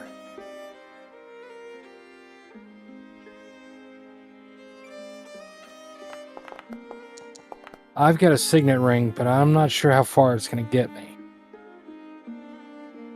Like your family was, let's say, lesser nobility. Sorry, Yeah. 3.5 feet tall. So you're at a point where if someone that you're not familiar with gets too close, if you take their head off, there's no punishment. You're well within your right to do so. You would have anywhere from slaves that are wearing rags to one that might be closer to like a personal retainer, would be a little more appropriately dressed, but still manacled and very obviously loathing their life would be the best way to look at it. As for what he'd wear, probably simple black robes. I think would be the easiest way to go for it. So I wouldn't be able to outfit everyone in simple black robes. Just one person? Is that what you're saying? We could all be your retinue. I think you could probably own multiple slaves, just different levels or working stations, what have you. Well, because you could have your retinue doesn't necessarily have to be slaves, right? You could have Ezekiel as your slave. You could have Caligar as a bodyguard. It's just partner or bodyguard. While for a dark elf to hire a dwarf, it's not because he wants him as like his intellectual companion. It's he needs muscle. Mm-hmm. And a bodyguard wouldn't be manacled. Right. No. And it would make sense for him to be clad in like heavy armor and ready to fuck shit up. Gotcha. Which would right. be me. On your shoulder. Yeah, the plate nailed owl. You'd be probably close to like a plaything, something that's just there for his enjoyment. Yeah, he's cute and he has a sword. You're like a monkey on a leash. Yeah. Well, I'm Or does that actually not leave that me? strong. I don't think I can take a 3.5-foot owl on my shoulder. So We can put him in a cage on a cart. We'll Put just him on the make one of dwarf's those shoulders. chaos. No, we'll make a chaos dwarf hat, and he'll just sit on the hat. Jesus Christ. Top heavy. You have no idea how appropriate that actually is. Sure. Yeah, we can do that. Um, Oh my. and now Tobias would get a really good kick out of this, because of what you learned about the various distances people stand. Fox is not liking this at all already. Nope. You could play that way, right? It could work. It would be possible. She could be an advisor, stands out a little bit further. Another slave. You have really endless possibilities of how you'd want to go about doing that. All right. Slave. Here's the plan. I will The owl kill is you. an owl. He's going to be on the dwarf's head. The dwarf is my bodyguard. Ezekiel is my advisor. And Cardinal is my medic. Oh, We'll okay. get- Yeah, that works. We'll get black robes for Ezekiel and Cardinal. Well, Ezekiel Caligar could goes. just say have his armor changed to look Yeah, appropriate. that's why I was asking, so I can just Yeah, speak the command word and my armor shimmers, and now I look like I'm wearing a black robe. Caligar goes as is. And You'll have to With deal. the Bertrand, how's your hoot?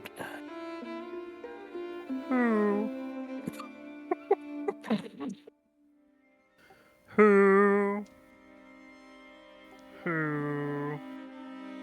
Perfect. Now, is Bertrand taller than Caligar? No. No, Okay. 3.5 So it's feet gonna be- tall. Calgar's What? like 5. Caligar's 5 feet tall. that's a tall dwarf. I don't Well, know. I'm shooting from the Caligar's hip. 4 feet tall. Right? I'd say around 4.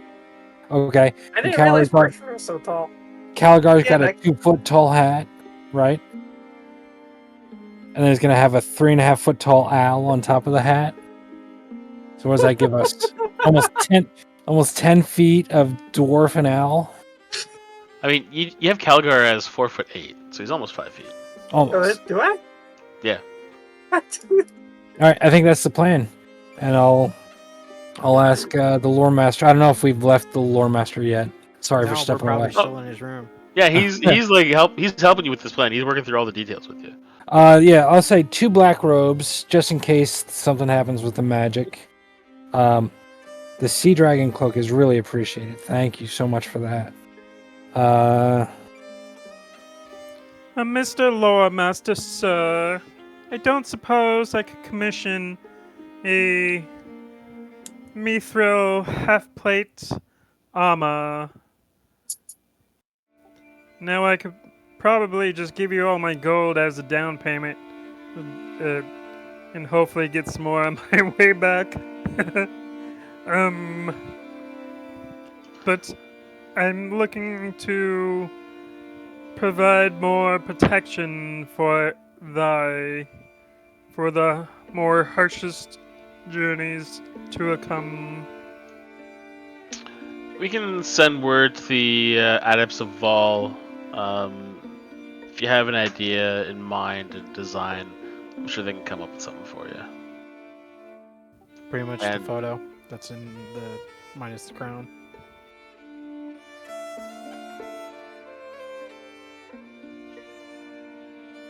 Which photo? What? Bertrand photo that's on stream. Oh. I'm not looking at the stream, so I can't see it. Okay. Yeah, I don't care what the actual look like. I'm just saying he's like, send the Smiths your design and they'll work something out for you. All right.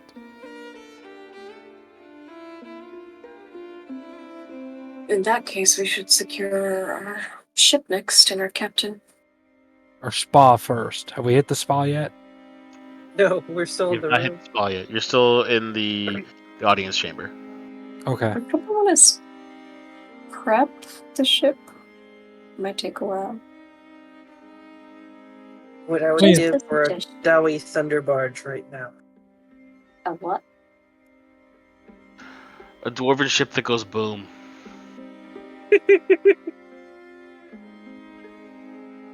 So, I think that's our plan. Head to Nagaroth and walk into Clarkrond and take a boat from there. See how it goes. Seems like a good plan. I do want to follow up just on my question.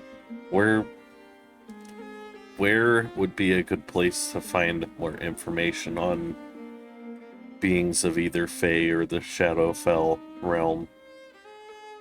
And learning more about them and the deals they strike with mortals.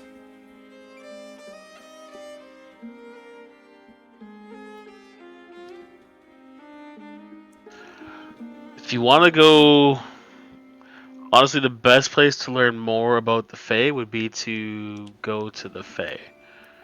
I know a And spot. you're I know a spot that you could speak to the Fae. where's your recommendation? It's the Force of Lauren. Yep, I was gonna say that. The forest of what? Lauren. Athel Lauren in the Athel southeast of Bretonia. I know some people there that could possibly help.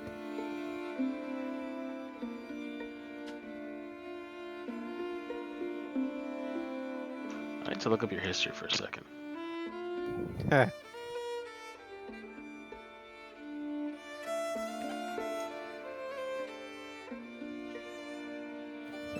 The Force of Lothorn is not technically on this map. It's on a different one. I could show you. Athel Lauren's right here. Aha! And Quinalis is right next to it. Nels? I can't remember how I pronounce it. Canal. Canal. Nels.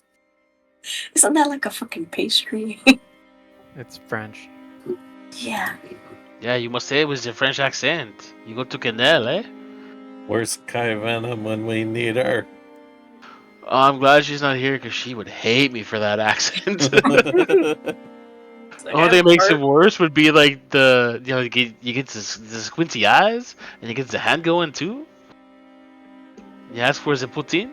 Sorry, the poutine? And just for the record, I'm just asking about this information for a friend. It has absolutely nothing to do with me.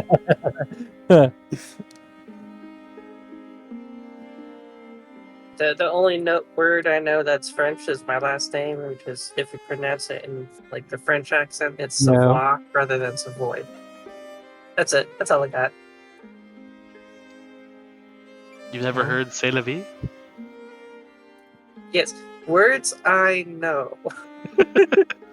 Je m'appelle Croissant. Let's go, people. Let's go. Les Les Miserables. The Quebec pizza is the Pop Tart with the ketchup. It's very nice. Did you say Pop-Tart with ketchup? Have you ever seen what's the movie? Is it The Love Guru? With Michael Myers? Oh, yeah. No. It has Justin Timberlake's a French hockey player. He comes out and just like white tiny whiteys. He's just like, I'm having the Quebec pizza. It's the Pop Tart with the ketchup.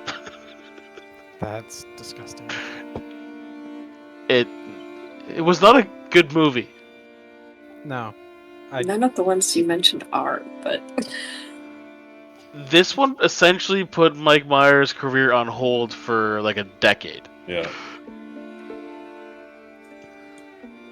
It had Mariska Hargitay.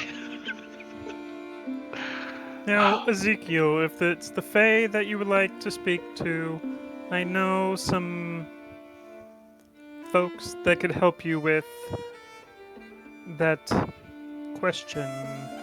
I'm looking for information for my friend. He, a while back made a deal with a mysterious person, and he doesn't know what all it entails. So I believe him. just trying to help a friend out, you know.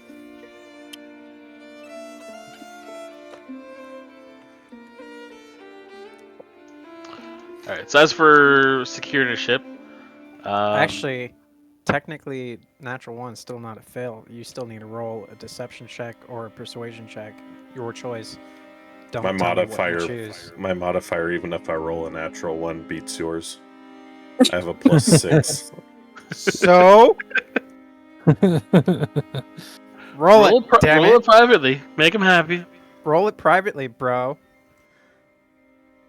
You To- literally to the can't roll more DM. than your. I don't know. He could just hit a natural one and just make me feel better. He didn't. Damn. You believe him. I know. So, anyways, about the ship. Yeah, the lore master does know of a ship that recently docked at the port of Alistair. You can see if they're willing to head out. I'm heading there. Anyone who wants to come can come with me.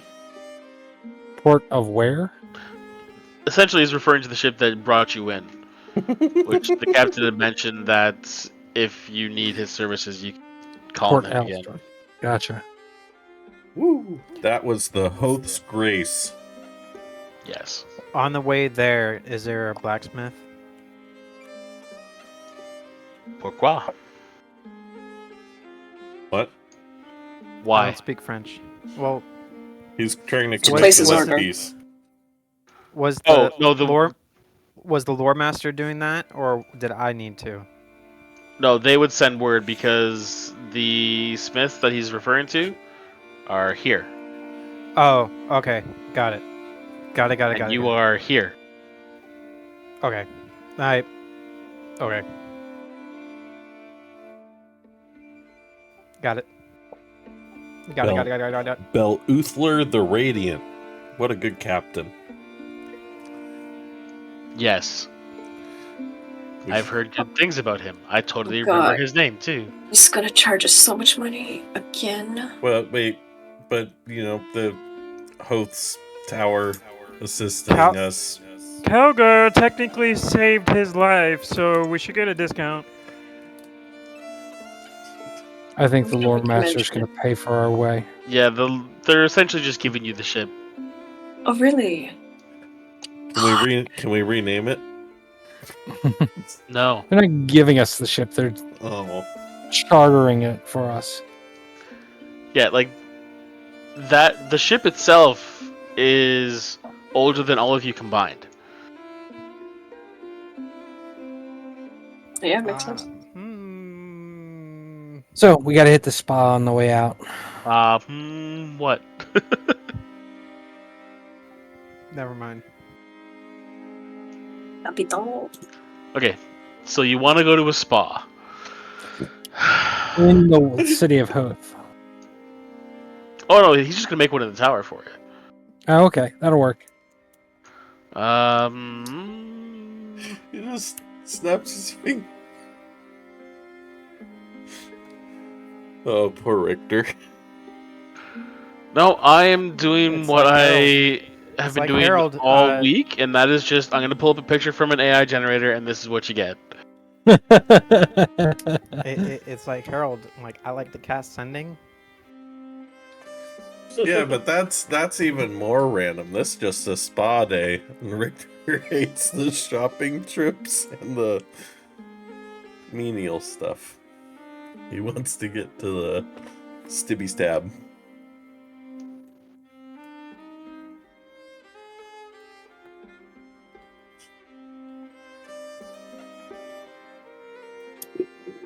What am I looking at, Bastion? Oh, it's Thunder Barge. Oh, The dwarf ship I was talking about. It flies. see, now that I can fuck with. Phrasing. I can fuck with. I am perfectly aware of my phrasing. Thank you. Clean your ears. Still. No. I said what I said.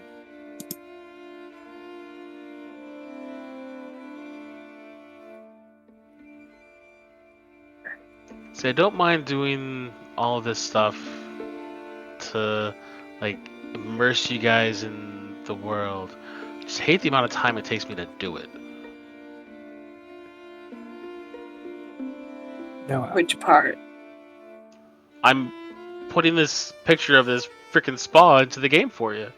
I am chaos. You could just describe it. and No. be done. No, that's too much effort.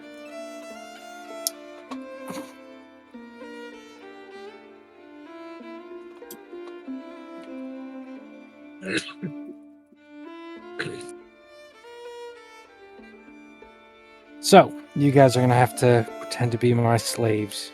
Can you handle that? I'm really good at standing 3 sword lengths away from you. How many sword lengths are you away from me right now?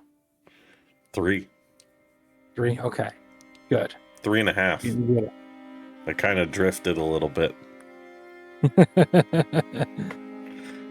And there's your spa. it. Good spa. Gorgeous. It even has the watermark.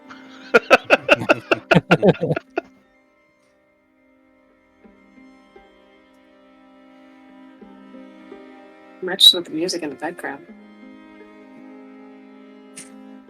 So if we're relaxing in the spa, they said they'd bring wine for us.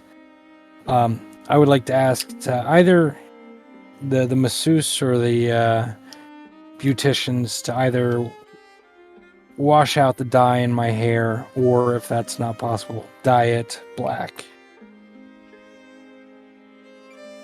What color's your hair right now? Blonde. Blonde. Oh, they'll just dye it black.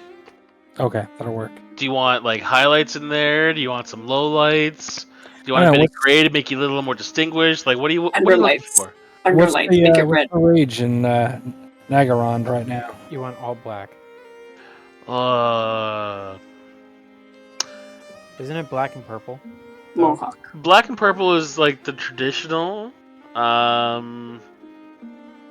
You could like throw in a touch of red, get that like soaked in blood type look. Depending on which city you go to, they're really into that. We're headed to Clarkaron first. So you go black, get a bit of gray that kind of looks like salt stains. Let's do that. That'll work Okay. perfect. We'll throw in some like purple highlights and lowlights just to get like some depth and really make it like pop for you. Perfect. Thank you so much.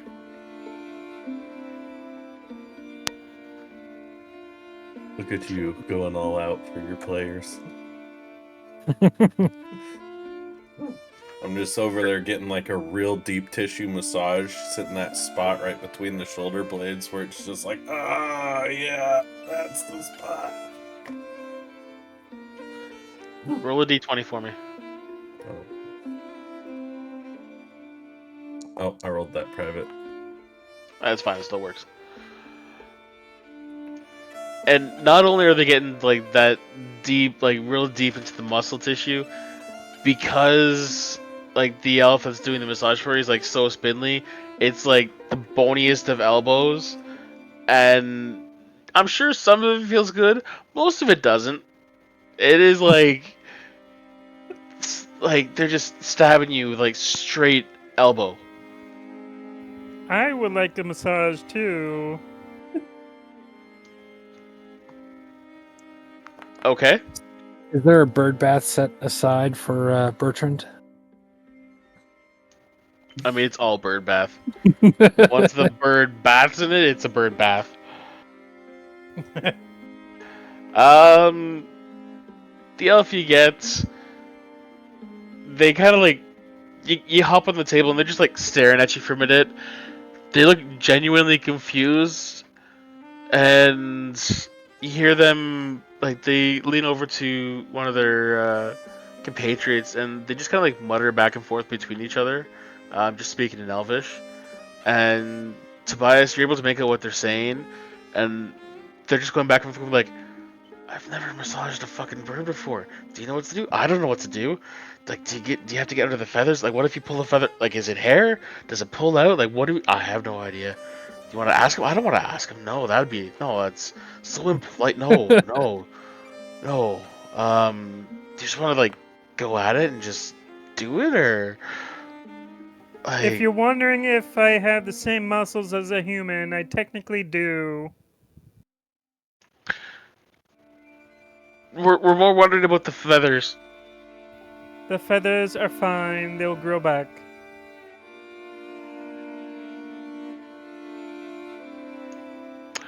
Roll a persuasion.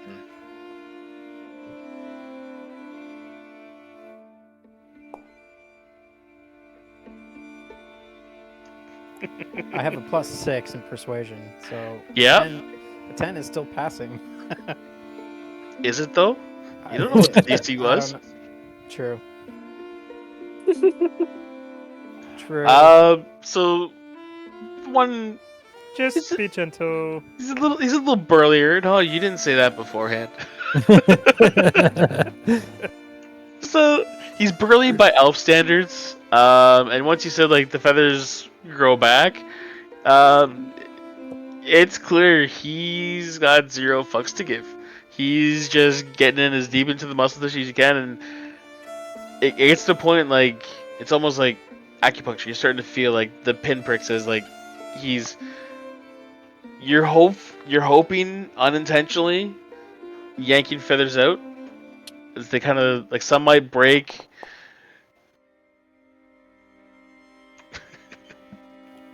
25 for Constitution. You've weathered through worse pain than this. You're fine. But by the time he's done, you're fairly certain you got a couple bald spots. The armor will hide it. It is all like below the neck, most like underneath the wings. They stayed away from the wings because they didn't want to risk causing damage there. But yeah, like under the arms, along your back and shoulders, you got some spotches. The armor, do not worry about that. As I turn my head and look, which I can do. But the armor that I wear will just hide it. You do feel a little bit colder than you did before, and you're a little like you took pride in. I have a little AC going. You took pride in how your feathers looked, and you're a little disappointed that they were so rough in how they handled you. Or do I?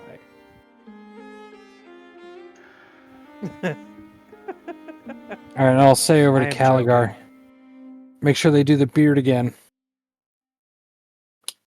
I get in the water and make it into a bird bath. I'll respond to Tobias. Be like, the beard will be washed. Massage.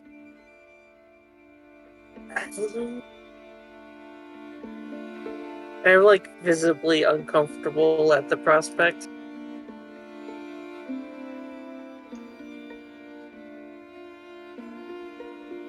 Just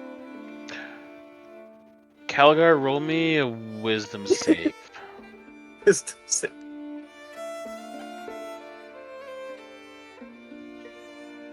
Sorry, I was fighting a bee. What did I miss? Did you win? I set it outside. I didn't have to kill it, so yes. Okay. 18.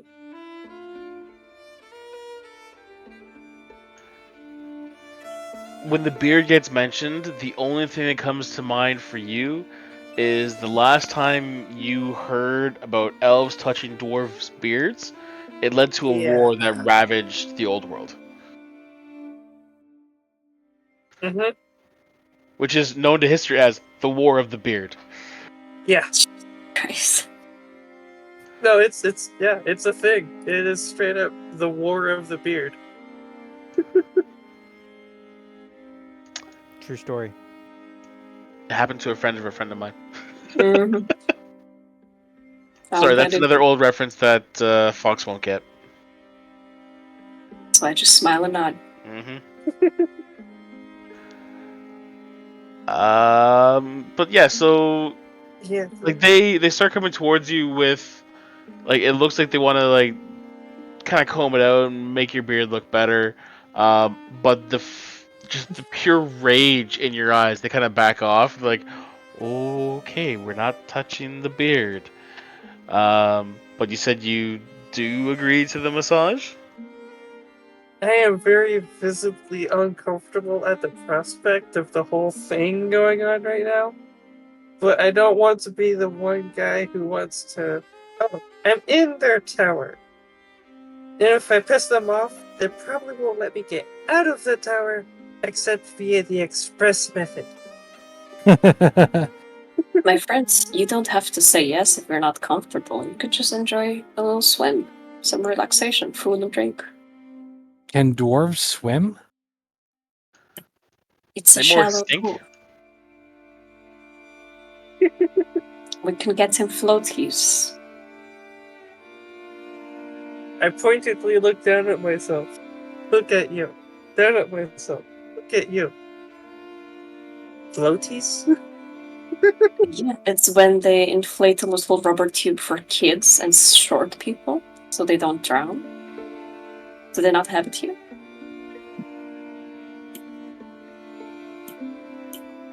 I'm gonna ask the elves for a fucking floaty for this guy. We don't do floaties. You can just cast a spell to make sure he doesn't drown. That I works. mean, the bath is only 2 feet deep. You sit in it. Explain it to this guy. He doesn't get the concept. Believe me, I know. I I tell him before I enter understand the room. bats. No, actually, we would have taken a salt bath from all that storm weather. Get in the fucking bath. And I would like my own private room so I don't have to deal with these fuckers for like 2 hours. I start ripping my hair out. I will. Yeah, I'll go off into a corner where I can keep an eye on everybody else, and then I'll take off like my arm plate and like the left leg plate, and that's it. That's that's as far as I'm going, and then I'll sit in the water and start like washing off my limbs. And then I will like pull out a brush and stuff, and I'll start taking care of my beard myself.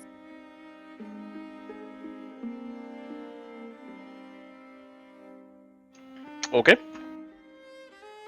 And that's all I want, except for one thing. I just want to make sure no one's going through my pack, my secret notes about Ulthuan. Just keeping a casual eye. I'm not panicked about looking at it, or just making sure they're not going through my stuff. If any of you were planning to, like, are you looking to see if the elves are going through or any of the party? Yes, the elves.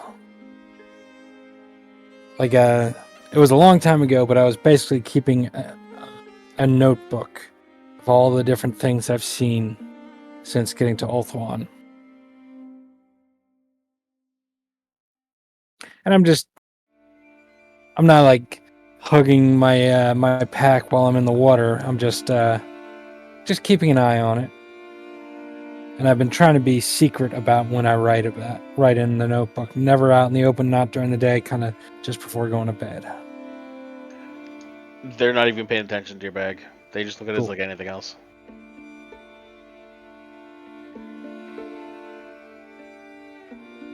That's all I needed. Okay. Is there anything else you guys want to go over here? Is there any more information you wanted before you called it quits? Not off the top of my head.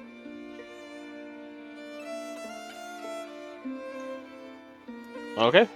I think it's probably a good point to stop it at, honestly. A little early tonight, but that gives me time to plot and scheme for your journey into Nakaroth. Just Find a remember, new bag. you can't prepare for me. You truly cannot. You might want to prepare a hot spring. Just wait. At the rate we're going. Just place up a Oh, bat. you have no idea what I've got in mind for your journey through Naggaroth. It is going to be so much fun. I think I could imagine if I know I the don't like the way Warhammer he says Old that. World lore. I'm just gonna end up with my own gyrocopter by the end of this. Like, nope, I'm done with walking. Well, thank you to all the viewers who showed up tonight, and we'll see you next week. Bye-bye. Bye. Bye. Why?